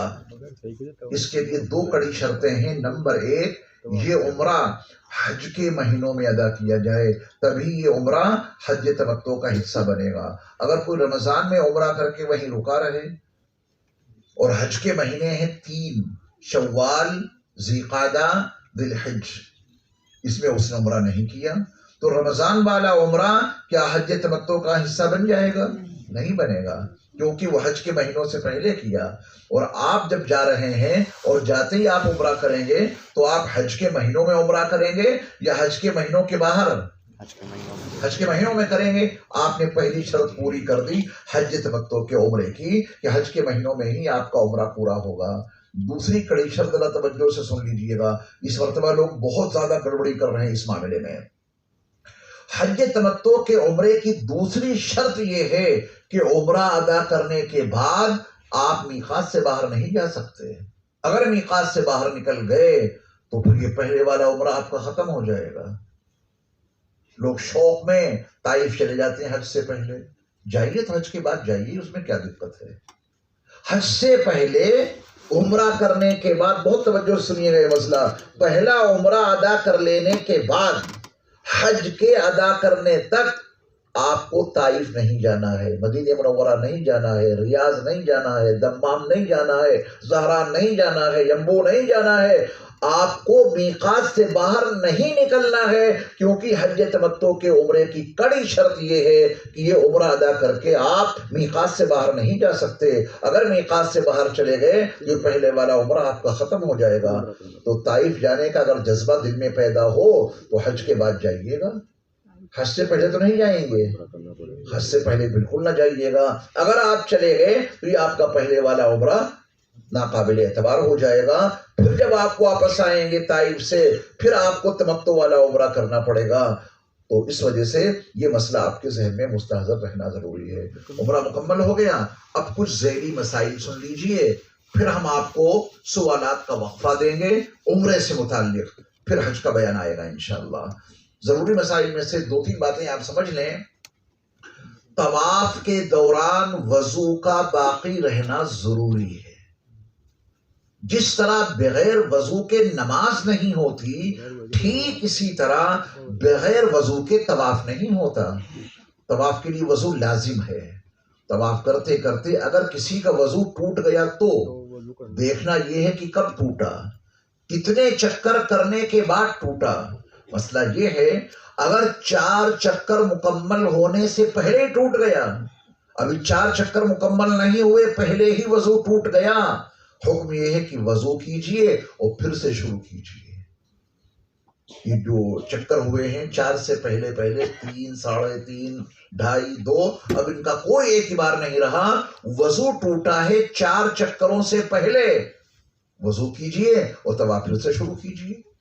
اور اگر کسی کا وضو ٹوٹا ہے 4 چکروں کے بعد، 5ویں میں، 6ٹھے میں، 7ویں میں، تو اپنے ذہن پہ نشان لگائیے کہ میں ہوں کہاں پر میرا وضو ٹوٹا ہے. طواف کرتے کرتے اس کا ذہن میں نشان متعین کر کے جائیے، وضو کیجئے. اور جتنے چکر آپ کے ہو چکے ہیں 4 یا اس سے زائد، اب وہ معتبر ہو جائیں گے. 6ٹھا چکر، اس میں وضو ٹوٹا تھا، وضو کر کے آئیے. اور 6ٹھے میں جہاں پر ٹوٹا تھا اس سے بھی 10 قدم پہلے سے اپنا چکر شروع کیجئے، 6ٹھا مکمل کیجئے اور 7واں آپ کا طواف پورا ہو گیا.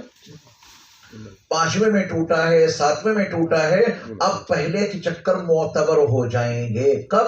جب 4 چکروں کے بعد وضو ٹوٹا ہے. اور 4 چکروں سے پہلے ٹوٹا ہے تو پھر ان چکروں کا کوئی اعتبار نہیں ہوگا. وضو کر کے پھر شروع سے ہی چکر لگانے جاری کرنے ہوں گے.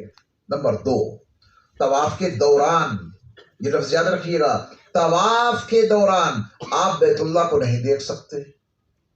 طواف کے دوران بیت اللہ کی طرف چہرہ نہیں کر سکتے. طواف کے دوران بیت اللہ کی طرف سینہ نہیں کر سکتے. ان کا آرڈر ہے، جو حکم ہوگا وہی تو کریں گے. ویسے طواف سے فارغ ہونے کے بعد چاہے جتنا آپ دیکھنا بیت اللہ کو، ثواب ملتا رہے گا. 20 رحمتیں آپ کے حصے میں ملتی رہیں گی بیت اللہ کو دیکھنے کے نتیجے میں. لیکن طواف کے دوران آپ بیت اللہ کو نہیں دیکھ سکتے. ہاں، جب آپ کا چکر پورا ہو اور رکن حجر اسود کے سامنے آئیں پھر تو اسے دیکھیں گے بھی، ہاتھ بھی اس کی طرف کریں گے اور سینہ بھی اس کی طرف کریں گے. اور جیسے ہی استلام پورا ہو پھر گھوم جائیں گے، بیت اللہ کو الٹے ہاتھ پہ لے کر کے پھر چلیں گے. تو اس بات کا خاص خیال رکھیں کہ بیت اللہ کو طواف کے دوران نہ دیکھیں. اگر کسی نے دیکھ لیا تو ایسے چل رہے ہیں، کنکھیوں سے دیکھ لیا، تھوڑا سا چہرہ گھما کے دیکھ لیا، کیونکہ محبوب کا گھر ہے، تمنائیں دل کے اندر کروٹیں لے رہی ہیں، وہ جی نہیں مانا، مجبور سے ہو گئی، نظر پڑ ہی گئی. اگر آپ کا سینہ بیت اللہ کی طرف نہیں ہوا، بس ایسے کر کے ذرا سا آپ نے دیکھا، نہ کوئی صدقہ ہے، نہ کوئی دم ہے، نہ چکر کا ارادہ ہے، یہ چل جائے گا اتنا. لیکن اگر کسی صاحب نے اپنے آپ کو اتنا گھما دیا بیت اللہ کی طرف کہ ان کا سینہ بیت اللہ کی طرف ہے، چہرہ تو ہے ہی بیت اللہ کی طرف، یہ سینہ بھی ہو گیا بیت اللہ کی طرف، اور بیت اللہ کی طرف سینہ کیے آگے بڑھ رہے ہیں، یہ طواف نہیں مانا جائے گا. جتنا حصہ، جتنا ایریا بیت اللہ کی طرف سینہ کر کے آگے چلے ہیں، ریٹرن آنا پڑے گا اور اتنے حصے کو پھر دوبارہ کرنا پڑے گا، کیونکہ بیت اللہ کی طرف سینہ تو کر ہی نہیں سکتے. چہرے میں تھوڑی گنجائش ہے، اگر چہرہ گھما کے دیکھ لیا تو ریٹرن نہیں آنا پڑے گا. فرق دونوں کا سمجھ لیجئے، نظروں سے دیکھ لیا ریٹرن نہیں آنا پڑے گا، لیکن بیت اللہ کی طرف سینہ جتنا کر کے آپ چلے ہیں واپس آنا پڑے گا، اور واپس آ کر اتنے حصے کو دوبارہ کرنا پڑے گا. بات واضح ہو گئی؟ سعی کے لیے وضو ضروری نہیں ہے. جب سعی شروع کی تھی باوضو تھے، درمیان میں وضو ٹوٹ گیا، کوئی بات نہیں، کرتے رہیے، چل جائے گی. سعی بغیر وضو کے سعی ہو جاتی ہے. تب آپ سے فارغ ہو کر 2 رکعت نماز پڑھی، اس کے بعد وضو ٹوٹ گیا، وضو ٹوٹ گیا تو ٹوٹ گیا. آپ بغیر وضو کے بھی سعی کی ابتدا کر سکتے ہیں. پوری سعی شروع کر دیجئے اور اپنی سعی مکمل کر لیجئے. بغیر وضو کے سعی تو ہو جائے گی، لیکن بغیر وضو کے طواف نہیں ہوگا. طواف کے دوران وضو ٹوٹتا ہے، اس کے مسائل میں نے آپ کے سامنے کلیئر کر دیے، اور دیکھنے کے متعلق مسئلہ بتا دیا. بالوں سے متعلق 1-2 باتیں ذہن میں رکھیں. نمبر 1، سعی سے فارغ ہونے کے بعد کوئی صاحب اپنے ہاتھ سے اپنے سر کے بال موڑنے چاہیں تو موڑ سکتے ہیں اپنے ہاتھ سے. 2 لوگ ہیں، دونوں کا تعلق ہے، دوست ہیں، ایک ہی کمرے میں قیام ہے، تو انہوں نے کہا کہ صحیح سے ہم دونوں فارغ ہو گئے ہیں، میں آپ کے بال موڑے دیتا ہوں، آپ میرے بال موڑ دینا، یہ بھی جائز ہے. لیکن کڑی شرط ہے دونوں کے لیے سعی سے فارغ ہو چکے ہوں. اگر سعی سے فارغ نہیں ہوئے تو بال مڑوا سکتے ہیں. سعی سے فارغ ہونے سے قبل اگر کوئی بالوں کو منڈوائے گا اس پہ دم واجب ہو جائے گا. صحیح سے فارغ ہونے کے بعد آپس میں بھی ایک دوسرے کے بال مونڈ سکتے ہیں. یہ کوئی قید نہیں ہے کہ پہلے ایک صاحب حجام کے پاس جائیں اور اپنا تالا کھلوا کر کے آئیں، اس کے بعد وہ دوسرے کے بال مونڈیں گے. یہ مشہور کر رکھا ہے لوگوں نے. ایسا کوئی مسئلہ نہیں ہے. خواتین اپنے بال اپنے ہاتھوں سے کاٹ سکتی ہیں. ان کے بال ان کے شوہر کاٹ سکتے ہیں. ان کے بال ان کا بیٹا کاٹ سکتا ہے. ان کے بال ان کے بھائی کاٹ سکتے ہیں. جو محرم ہیں وہ کاٹ سکتے ہیں. خواتین اپنے ہاتھ سے کاٹ لیں تب بھی کوئی دقت نہیں. یہ ضروری مسائل بھی میں نے آپ کے لیے عرض کر دی جو طواف اور سعی سے متعلق ہیں. اب میں آپ کو پروجیکٹر کے ذریعے سے پورا عمرہ دکھائی دیتا ہوں. اس کے بعد وقفہ سوالات ہوگا. آپ کے ذہن میں کوئی سوال ہے تو آپ وہ سوال کر سکتے ہیں. ادھر متوجہ ہو جائیں. اپنے وطن سے آپ پہنچے ہیں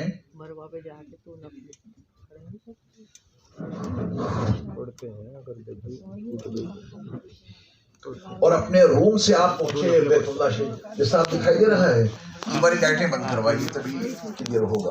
صحیح پوری کرنے کے بعد دونوں جو فوکس والی لائٹیں ہیں یہ بند کر دیجیے. دیکھیے بیت اللہ شریف یہ جو حصہ دیکھ رہے ہیں آپ یہ نیا حرم ہے یہ والا. اور یہیں پہ انجم ہوٹل ہے. کئی لوگوں کا قیام انجم ہوٹل میں ہوگا. یہ جو حصہ ہے یہاں پہ سمجھیے انجم ہوٹل ہے. آپ اپنے روم سے عزیزیہ سے شستہ سے جہاں بھی آپ کا قیام ہے وہاں سے آپ پہنچے اور پہنچنے کے بعد کسی بھی دروازے سے آپ داخل ہو گئے. میں نے عرض کیا کہ یہ باب الصفا ہے، یہ باب عبدالعزیز ہے، یہ باب فہد ہے، یہ باب العمرہ ہے اور یہ باب الفتح ہے. اور بھی بہت سارے اس میں گیٹ ہیں. کسی بھی دروازے سے آپ داخل ہوئے نظریں جھکا کر کے اور یہاں پہنچ کے دعا مانگی. صحن کعبہ میں آپ اترے اور رکن حجر اسود کی تلاش ہے آپ کو.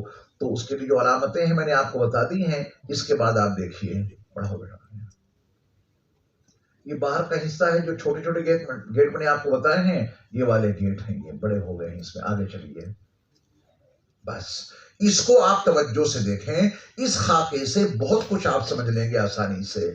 دیکھیں یہ ہے نمبر 1 جس پہ پڑا ہوا ہے یہ والا. یہ حجر اسود ہے اور یہ پورا کونا کیا کہلاتا ہے؟ رکن حجر اسود. بولیں. اچھا جب آپ یہاں سے چلیں اس کی پہچان تو میں نے آپ کو بتائی دی ہے. اس کے سامنے یہاں گرین لائٹ لگی ہوگی. اس گرین لائٹ کی طرف اپنی پشت کر دیں تو آپ کا چہرہ حجر اسود کے کونے کے سامنے آ جائے گا. اچھا یہ دروازہ بھی ہے. یہ دروازہ اور یہ کونا توجہ دیجیے گا. یہ دروازہ اور یہ کونا اس کے بیچ کا ذرا سا جو حصہ ہے دیوار کا اس کا نام ہے ملتزم. کیا نام ہے اس کا؟ ملتزم. اس ملتزم کے بڑے فضائل ہیں. نبی علیہ السلام اسی مقام پہ چمٹ کے دعا مانگا کرتے تھے. ملتزم کے معنی چمٹنے کی جگہ. تو حجر اسود سب سے قریب ہے نا بیت اللہ کے دروازے سے. یہ رکن حجر اسود ہے. اس کے سامنے سے ہی آپ کو طواف شروع کرنا ہے. یہاں پہ آپ آ کر کے اپنا تیاری کریں. تلبیہ یہاں بند کر دی آپ نے. یہاں پہ آپ نے اجتباء کر لیا، نیت کر لی. اس کے بعد اس کے کونے کے سامنے آپ آ گئے. اس کونے کے آگے جب آپ بڑھیں گے بیت اللہ کا دروازہ چاہے جہاں سے آپ کا چکر لگ رہا ہو، مقام ابراہیم سے باہر جا رہے ہوں، مقام ابراہیم کے اندر سے جا رہے ہوں، بہرحال اس کے بعد جو دوسرا کونا آئے گا اس کونے کا نام ہے رکن عراقی. کیا نام ہے اس کا؟ پھر یہ حتیم کی دیوار ہے. اس کے باہر جانا ضروری ہے. اندر داخل ہو کے طواف کریں گے طواف نہیں ہوگا، دم آ جائے گا.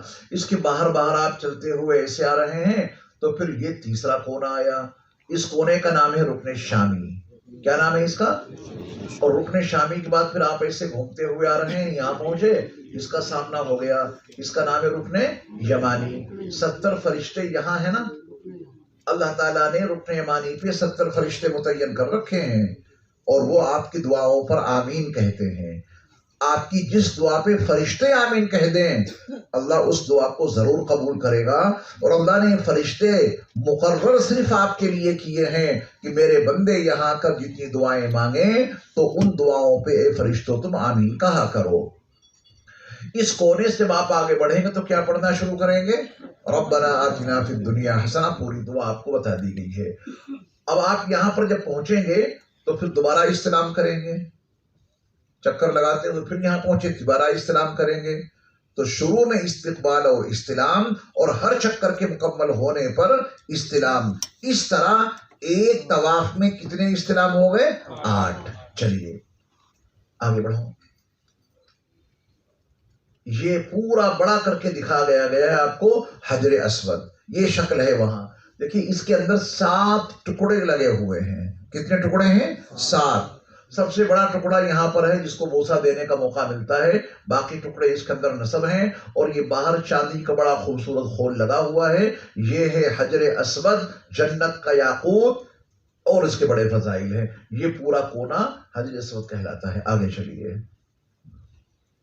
اب پوری توجہ سے دیکھیے، جب آپ پہنچیں گے نا تقریباً یہی منظرنامہ ہوگا۔ یہ کون سا کونا ہے وہ آپ بتائیں، زور سے بولیں، سارے ساتھی بولیں، رکن حجر اسود، ٹھیک ہے؟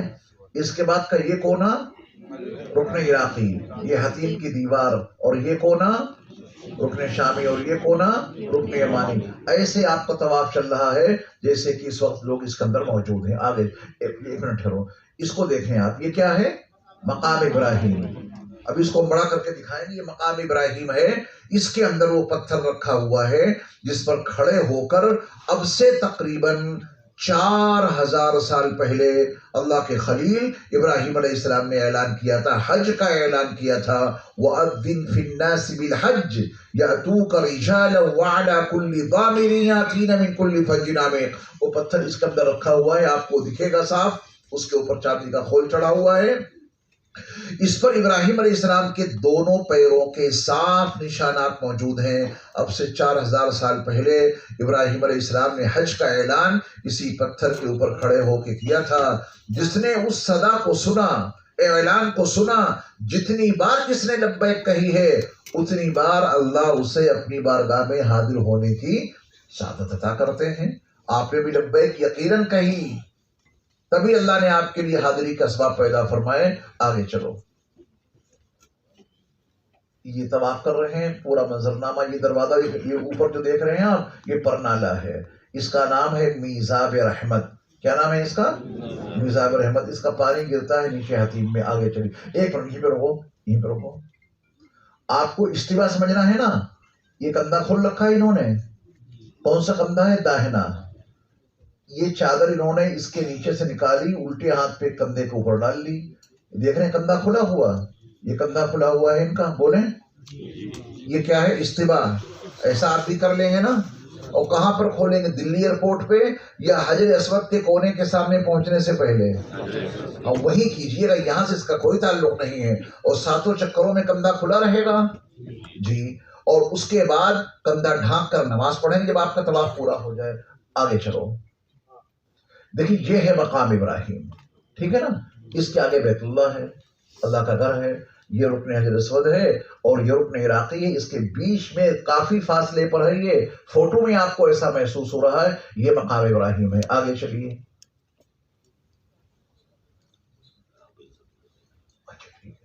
یہ زمزم پینے کا نظام ہے۔ آگے چلیے، پھر آپ نے نماز استلام کر لیا، نماز استلام کر کے پھر آپ کو کہاں پہنچنا ہے؟ صفا پہاڑی پر۔ آگے چلو، یہ صفا پہاڑی آ گئی۔ نماز استلام کر کے آپ اس صفا پہاڑی پہ آگے، آپ دیکھ رہے ہیں حضرات کو دعا کر رہے ہیں، یہ ادھر ہی قبلہ ہے، یہ قبلہ رخ ہو کر دعا کر رہے ہیں۔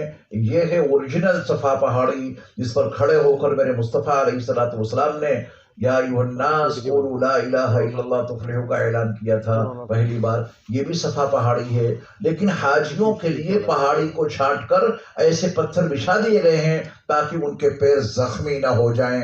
یہاں جب آپ پہنچیں گے تو آپ پہاڑی کے اوپر ہی ہوں گے۔ یہاں پہنچ کے بتائیے کیا کیا کرنا ہے؟ نمبر 1 دعا، قبلہ رخ ہو کر۔ نمبر 2 سعی کی نیت۔ اور اس کے بعد جب آپ ایسے گھوم کے یہاں سے چلیں گے، آگے بڑھیں گے، تو درمیان میں آپ کو میلین اخضرین ملے گا، گرین لائٹیں ملیں گی، اتنے ایریے کو دوڑ کے پار کرنا ہے۔ چلو یہ دیکھیے، آپ صفا سے مروہ کی طرف جا رہے ہیں، یہ گرین لائٹیں لکڑی میں لگی ہوئی ہیں بڑی خوبصورت، یہاں سے یہاں تک کے ایریے کو آپ دوڑ کے پار کریں گے۔ خواتین اپنی معتدل رفتار سے چلیں گی، نارملی رفتار سے۔ آگے چلیے، یہ مروہ پہاڑی آ گئی۔ اتنا حصہ اوپن رکھا ہے انہوں نے، اور باقی حصے کو برابر کر دیا ہے۔ جب آپ مروہ پہاڑی پر پہنچیں تو پھر یہاں سے بھی آپ کو دعا کرنی ہے۔ صفا سے مروہ تک ایک چکر ہو گیا، یہاں پر پہنچے دعا کر لی، ایک چکر مکمل ہو گیا، پھر یہاں سے آپ جائیں گے صفا کی طرف، پھر میلین اخضرین پڑے گا، وہی گرین لائٹ ہے، اس کو دوڑ کے پار کیجئے گا اور پھر آپ پہنچ جائیں گے صفا پہاڑی پہ۔ آپ کے 2 چکر ہو گئے، ایسے 7واں چکر آپ کا یہاں پر پورا ہو جائے گا۔ آگے چلو، یہ کیا کر رہے ہیں؟ ہے نا، گنجے ہو رہے ہیں۔ چلیے، بڑی آپ نے دلی والی زبان استعمال کی ہے ماشاءاللہ، تو یہ گنجے ہو رہے ہیں، ٹھیک ہے نا؟ تو آپ کو بھی ہونا ہے ایسے ہی، یعنی مروہ پہ دعا کرنے سے فارغ ہو کر جب آپ کا 7واں چکر پورا ہو جائے تو پھر یہ بال مڑوانے ہیں اور خواتین کو بال کاٹنے ہیں، آپ کا عمرہ مکمل ہو گیا۔ ٹھیک ہے، کوئی سوال ہے تو آپ کر لیں، اب یہ وقفہ سوال ہے، آپ کے ذہن میں کوئی سوال ہے؟ اور دیکھیے سوال وہی کیجئے گا جو عمرے سے متعلق ہے، آپ عرفات اور مینا اور مزدلفہ کی کوئی بات نہ پوچھیں، وہ تو آپ کو ہم سبق پھر دیں گے۔ کوئی سوال عمرے سے متعلق ہے یہاں تک کے سبق میں تو آپ کر سکتے ہیں۔ ہاں ضرور ضرور۔ اچھا، رکن حجر اسود پہ چلو۔ ہاں، پہلے ایک سوال کا جواب دے دوں میں، اس کے بعد آپ کی بات سنی جائے گی ضرور۔ دیکھیے، یہ ہے رکن حجر اسود، اور آپ مجھے دیکھ لیں تو سب کچھ سمجھ میں آ جائے گا بغیر مائک کے، چونکہ میں وہاں جاؤں گا تو مائک کام نہیں کرے گا۔ دیکھیے مجھے،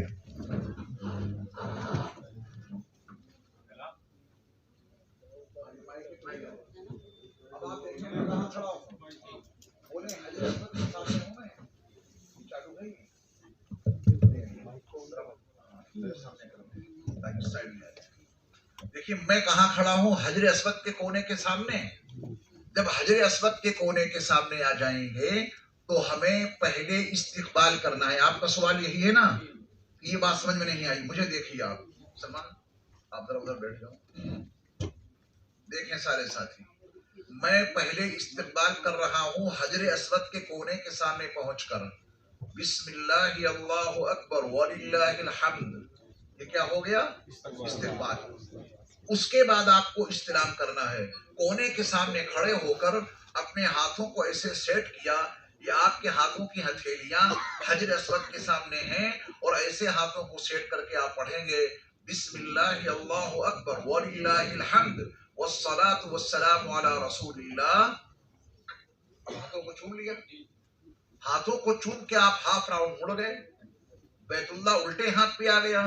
لوگ پوچھتے ہیں کہ صاحب الٹے ہاتھ پہ بیت اللہ کو کیوں لیا، سیدھے ہاتھ پہ لینا چاہیے؟ علماء نے جواب دے دیا تاکہ تمہارا دل اللہ کے گھر کے قریب رہے۔ دل بائیں طرف ہوتا ہے نا، تو بائیں طرف بیت اللہ کو کیوں لیا؟ تاکہ دل اللہ کے گھر کے قریب رہے، اور الٹے ہاتھ پہ بیت اللہ کو لے کر اور یہیں سے آپ پہلوانوں والی چال چلیں گے، پھر پورا گھوم کر کے آئے، پھر یہاں پہنچے، پھر ہاتھوں کو ایسے سیٹ کیجئے اور کہیے بسم اللہ اللہ اکبر وللہ الحمد والصلاة والسلام علی رسول اللہ۔ پھر ہاتھوں کو آپ نے چوما اور پھر آپ نے شروع کر دیا۔ بات واضح ہو گئی آپ کی؟ اب آپ فرمائیں، یہ آواز بلند پڑھنا ہے یا خاموشی سے پڑھنا ہے؟ ہاں، یہ سوال ہمارے بھائی صاحب کا ہے کہ یہ چیز ہمیں بلند آواز سے پڑھنی ہے یا ہلکی آواز سے؟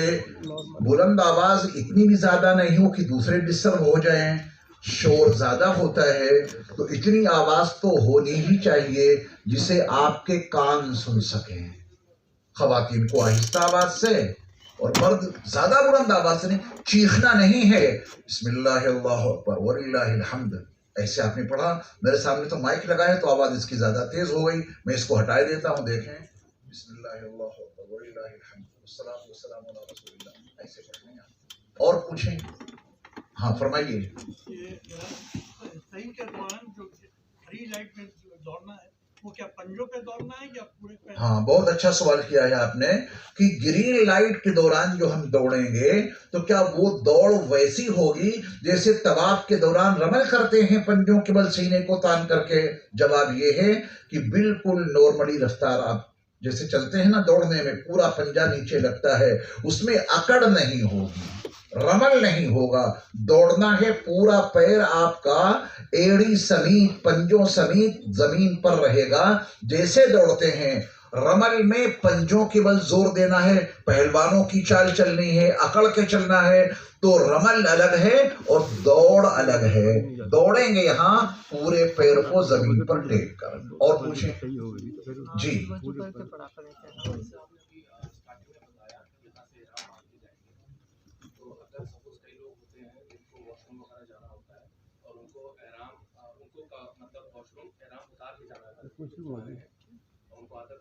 ٹھیک ٹھیک ٹھیک، تشریف رکھے. بہت ضروری سوال کیا ہے انہوں نے، آپ سب کے لیے بڑا مفید ہے.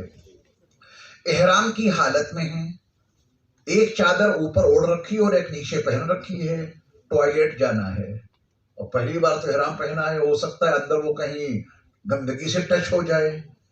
تو سوال ان کا یہ ہے کہ کیا اوپر والی چادر اتار کے باہر ٹانگ دیں اور پھر ٹوائلٹ میں جائیں، اس کی اجازت ہے یا نہیں؟ یہی سوال ہے نا.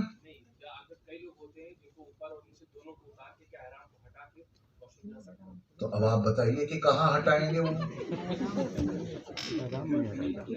اندر؟ اچھا ٹھیک ہے، بالکل میں دونوں جواب دیتا ہوں، آپ کے دونوں باتیں معقول ہیں. اگر کوئی صاحب اوپر والی چادر ہٹا کر ٹوائلٹ سے باہر کسی کے حوالے کر دیں کہ پکڑ لو یا کہیں ٹانگ دیں اور پھر اندر جائیں، جائز ہے.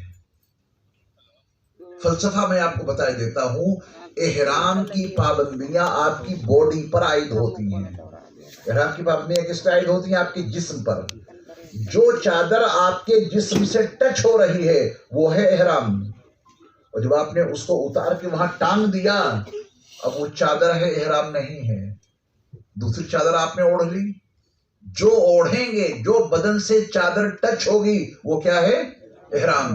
اگر آپ نے اس کو اپنے بدن سے الگ کر دیا تو کیا ہے؟ وہ چادر ہے. آپ نے چادر وہاں ٹانگی، کسی صاحب نے اس پہ خوشبو لگا دی تو کیا آپ پہ دم آ جائے گا؟ نہیں آئے گا، کیونکہ خوشبو لگی ہے جب وہ ٹنگی ہے، آپ کے بدن سے ٹچ نہیں ہے. اب اس کو دوبارہ آپ استعمال نہیں کریں گے. آپ کا سوال ہے، اب اس کو سنیے. یہ جواب واضح ہو گیا. اوپر والی چادر باہر ٹانگ کے ٹوائلٹ میں جا سکتے ہیں، نیچے والی چادر باندھے باندھے. ہمارے بھائی کا سوال یہ ہے، نوجوان ساتھی کا، کہ ٹوائلٹ میں اندر جا کر اوپر والی چادر بھی ٹانگ دی اور نیچے والی چادر بھی کھول کے ٹانگ دی تاکہ ہر طرح سے اس کی حفاظت رہے، یہ کر سکتے ہیں یا نہیں؟ جواب یہ ہے کہ کر سکتے ہیں، لیکن ٹوائلٹ کا سائز چھوٹا ہے. نیچے والی چادر کو اگر اتار دیا تو اس کا اندر باندھنا بہت مشکل ہے.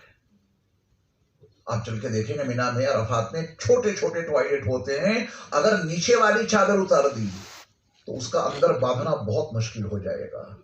اوپر والی چادر آپ نے اٹھا کے دروازے پہ ٹانگ دی، نیچے والی چادر کو سمیٹ لیا، مکمل کھولیں نہ، مکمل سمیٹ لیں تو حفاظت رہے گی چادر کی اور باندھنے کی نوبت بھی نہیں آئے گی.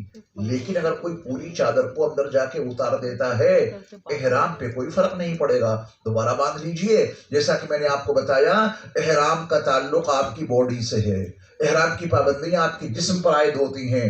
چادر پر پابندی اس وقت تک رہے گی جب تک وہ آپ کے بدن سے ٹچ ہے، الگ ہو گئی تو وہ چادر ہے، احرام نہیں ہے. آپ دونوں چادریں بھی اتار سکتے ہیں اور ایک بھی اتار سکتے ہیں. اور پوچھیں.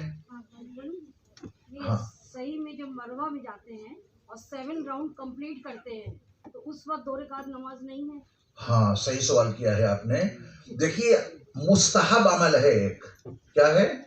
مستحب. کر لیں تو ٹھیک ہے، نہ کریں تو آپ کے ذمے کچھ نہیں. جب آپ سعی سے فارغ ہو جائیں، سعی سے بال بھی کٹوا لیں، پھر آپ مسجد الحرام میں آ کے 2 رکعت نماز پڑھیں، یہ آپ کے لیے مستحب ہے. نہیں پڑھی جب بھی کوئی حرج نہیں، نہ فرض ہے نہ واجب ہے، مستحب کے درجے میں ہے. چاہے تو کر لیں اور چاہے تو نہ کریں. اور پوچھیے. جی بالکل صحیح پوچھا ہے آپ نے. طواف کے لیے دعائیں مختص نہیں ہیں کہ یہی پڑھیے، جو چاہیں وہ پڑھیں. تیسرا کلمہ پڑھیں، پڑھنا چاہیے کچھ نہ کچھ تاکہ اللہ سے لو لگی رہے. موبائل پہ بات نہیں کرنی طواف کے دوران. تیسرا کلمہ پڑھیں، جو بھی چاہیں. جی بالکل پڑھ سکتے، اردو زبان میں مانگ سکتے ہیں دعا. ہاں ہاں، وہاں بھی دعا مانگ سکتے ہیں. چوتھا پڑھیں، تیسرا پڑھیں، ہر چیز کی اجازت ہے، کوئی چیز فکس نہیں ہے۔ البتہ ان الصفا والمروۃ من شعائر اللہ، یہ اس وقت پڑھ لیا کریں جب صفا پہاڑی پر چڑھ رہے ہوں، جب مروہ پر چڑھ رہے ہوں، یہ پڑھ لیا کریں۔ باقی آپ کچھ بھی دعا مانگیں، اپنی اردو زبان میں مانگیں، کوئی دقت نہیں ہے۔ جی ٹھیک ہے، ماشاءاللہ بہت صحیح سوال کیا ہے آپ نے۔ دو لوگ ہیں، ایک خاتون ہیں اور ایک ان کے شوہر، ایک کا وضو ٹوٹا۔ اب خاتون کو اکیلے جانا اور آنا ایک بڑا مسئلہ ہے، تو سوال یہ ہے کہ کیا ہم ان کے ساتھ جا کر ان کو وضو کرا کے لے آئیں تاکہ دونوں کا ساتھ ساتھ طواف پورا ہو؟ جواب یاد رکھیے گا، یہ شرعی عذر نہیں ہے اپنا طواف روکنے کے لیے۔ شرعی عذر یہ ہے کہ آپ طواف کر رہے ہیں، خود تھک گئے بہت زیادہ، تو آپ تھوڑی دیر کے لیے سائڈ میں بیٹھ سکتے ہیں۔ جب آپ کی تھکاوٹ دور ہو جائے پھر اپنا طواف شروع کر دیجیے۔ اس لیے ایسے موقع پر جس کا طواف ٹوٹا، وضو ٹوٹا ہے اور وہ اکیلے جا کر آنے کی پوزیشن میں نہیں ہے، راستہ بھول سکتے ہیں یا راستہ بھول سکتی ہیں، تو ان سے یہ کہا جائے کہ تھوڑی دیر کے لیے آپ رکو، میں اپنا طواف مکمل کر لوں پھر آپ کو لے کے میں چلوں گا۔ ان کی وجہ سے اپنا طواف روک کر باہر نہیں نکلیں گے، ان کو روک دیجیے جن کا وضو ٹوٹا ہے۔ بات واضح ہو گئی؟ ہاں تب دوبارہ لگانا پڑیں گے، لیکن ان کی وجہ سے آپ نہیں جائیں گے۔ ان سے کہیے کہ یہاں بیٹھو، میں اپنا پورا کر لوں پھر آپ کو لے کر چلوں گا، پھر آپ وضو کیجئے اور پھر اپنا طواف پورا کیجئے۔ جی ہاں بہت اچھا سوال ہے کہ صحیح سے فارغ ہوئے ہم مروہ پر تو سر کے بال کہاں منڈوائیں؟ دیکھیے جہاں پہ آپ نے مروہ پر اپنی اسٹری مکمل کی ہے اسی سے باہر نکل جائیے، سامنے آپ کو ایک پل نظر آئے گا، فلائی اوور نظر آئے گا، اس کو پار کر کے سیدھے ہاتھ پہ حجام کی دکانیں ہیں، یہ کافی لمبا چلنا پڑے گا آپ کو۔ یہ جو کلاک ٹاور ہے اس کا جو مین گیٹ ہے اس سے بائیں طرف ایک راستہ نیچے کو گیا ہے، آپ صحیح سے فارغ ہو کر سائے میں آئیے اور کلاک ٹاور کے مین دروازے سے الٹے ہاتھ کی طرف جو راستہ نیچے کو گیا ہے اس میں آپ داخل ہو جائیے۔ ایئر کنڈیشن روم ملے گا آپ کو جہاں آپ کے بال صاف کر دے گا، وہ بڑی اچھی جگہ ہے۔ وہاں نہیں تو جہاں آپ کا قیام ہے، عزیزیہ میں، شیشہ میں، جہاں بھی آپ کا قیام ہے وہاں بھی حجاموں کی دکانیں ہوتی ہیں، چاہے جہاں آپ بال منڈوائیں، لیکن بس یہ بات یاد رکھیے گا جب تک بال مڈیں گے نہیں، جب تک کٹیں گے نہیں، تب تک احرام کی پابندیاں عائد رہیں گی۔ ٹھیک، اور پوچھیں؟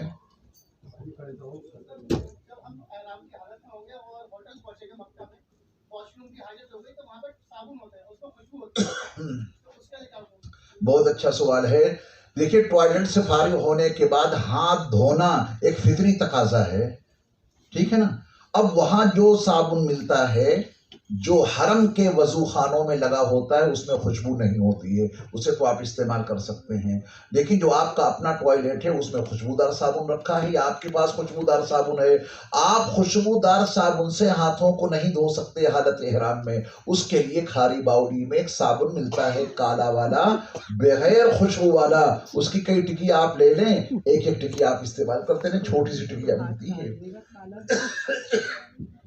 یہاں سے آپ نہیں لے سکے، وہاں مکہ المکرمہ میں بقالہ کی دکانیں ہیں، بقالہ، وہاں سبزی بھی ملتی ہے اور جناب مشروبات بھی ملتے ہیں، بہت ساری چیزیں ملتی ہیں۔ بقالہ پہ چلے جائیں اور بقالہ کی دکان پہ جا کے کہیں کہ ہمیں احرام صابن دے دو۔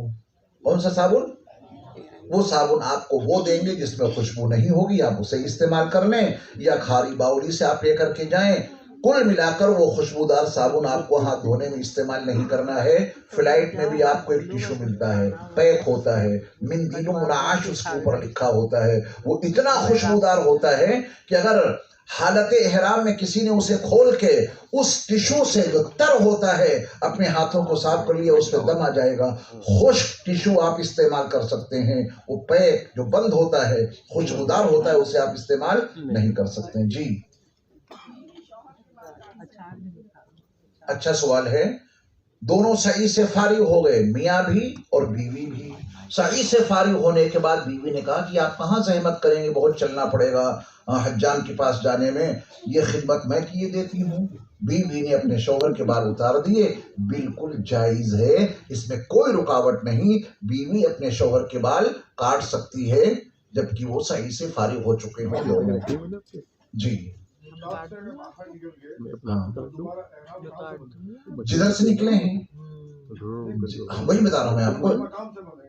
دیکھیے پہلے آپ کو میقات کا نام یاد کرنا پڑے گا، بتانا پڑے گا کہ ہم اس والی میقات سے باہر نکلے، مثلا طائف، جب آپ طائف چلے گئے تو اس وقت آپ میقات سے باہر ہو گئے، تو جب کبھی طائف جائیں تو اپنے ساتھ میں احرام کی چادریں ضرور لے جائیں، کیونکہ ریٹرن میں عمرہ لازم ہے۔ ریٹرن میں کیا لازم ہے؟ عمرہ۔ جب مدینہ منورہ جائیں تو چادر اپنے ساتھ ضرور لے جائیں، کیونکہ ریٹرن میں عمرہ لازم ہے۔ چادریں آپ لے جائیے، اور جو میقات کی حد ہے وہاں مسجدیں بنی ہوتی ہیں، آپ وہاں احرام کی چادریں پہنیے، نفل پڑھیے اور نیت کر کے عمرے کیا جائے۔ جی جی ٹھیک ہے،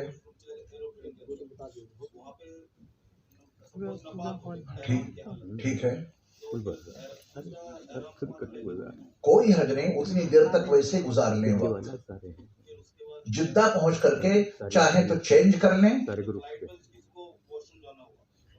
سمجھ گیا؟ دیکھیں سوال ان کا یہ ہے کہ فلائٹ میں چل رہے ہیں، واش روم میں گئے، لیکن وہاں نہ پانی کا انتظام ہے اور بڑی دقت ہوتی، جو لوگ کبھی سفر نہیں کرتے ہیں پہلی بار جاتے ہیں، اولاً تو ان کو اس میں فارغ ہونے کا مسئلہ بڑا ہے، لیکن اگر گندگی لگ گئی ہے احرام میں تو گھبرائیں نہیں، اسی حالت میں سفر کرتے رہیے، جدہ ایئرپورٹ پر پہنچ کر کے اس کو صاف کر لیں، اور زیادہ گندگی لگی ہے تو اس کو تبدیل کر لیں۔ مسئلہ یاد رکھیے گا، جس احرام کو آپ نے پہن رکھا ہے اگر وہ ناپاک ہو جاتا ہے یا خود ناپاک ہو جاتے ہیں، خود پر غسل فرض ہو جاتا ہے، تو پھر کیا کریں گے؟ غسل کیجئے، اور اس غسل کے کرنے میں خوشبودار صابن نہیں لگائیں گے، بالوں کی رگڑائی نہیں کریں گے، بس شاور کے نیچے کھڑے ہو کے تینوں فرض ادا کر لیجئے، کلی کیجئے، ناک میں پانی ڈالیے اور شاور سے پورے بدن پہ پانی بہا لیجئے، بس یہی حکم ہے۔ تو حالت احرام میں اگر غسل فرض ہو جاتا ہے تو غسل کیجئے اسی احتیاط کے ساتھ میں، اور دوسری چادریں پہن لیجئے۔ دوسری چادروں کو پہننے میں کوئی دم نہیں، کوئی صدقہ نہیں اور کوئی رکاوٹ نہیں۔ اور کچھ؟ جی فرمائیے۔ حرم 9 کلومیٹر کا ہے، تو اگر جیسے سوال کیا تھا کہ ان کو جانے کی ضرورت پڑی، کیا وہ اپنے ہوٹل کے اندر نہیں جا سکتے؟ ہاں، اگر آپ کا سوال یہ ہے جو میں سمجھا کہ ہوٹل حرم شریف سے 9 کلومیٹر کے فاصلے پر ہے، 9 کے اندر، جیسے بسپلا میں ہوٹل ہے، ہاں وہاں ٹھہرے میں وہ تو بسپلا اپنے ہوٹل میں جا کے ہوٹل کا ضرور، یعنی حرم میں آ کر ضرورت پیش آئی تو کیا اپنے ہوٹل پہ جا کر ضرورت سے فارغ ہو سکتے ہیں یا نہیں؟ یہ سوال ہے نا آپ کا؟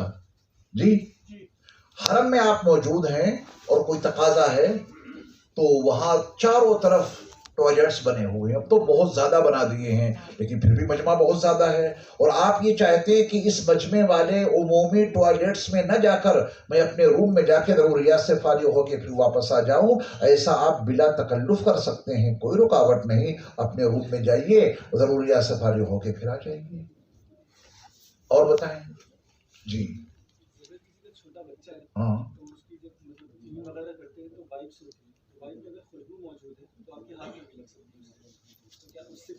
بالکل آئے گا، آپ کو اس دوران وہ ٹیشو استعمال ہی نہیں کرنا ہے، وہ خوشبودار چیز استعمال نہیں کرنی ہے، بچے کے دھلانے میں بھی، بچے کو طہارت دینے میں بھی خوشبودار کوئی چیز استعمال نہیں کر سکتے، وہ اس دوران نہیں استعمال، آپ احرام میں نہیں ہیں تو آپ استعمال کیجئے، لیکن حالت احرام میں بچے کی تطہیر کے لیے، بچے کو دھلانے کے لیے آپ کوئی بھی خوشبودار چیز استعمال نہیں کر سکتے جو آپ کے ہاتھوں میں خوشبو لگ جائے، دم آ جائے گا اس سے، اس کے لیے آپ وہی صابن لے جائیں جو بغیر خوشبو کا ہوتا ہے۔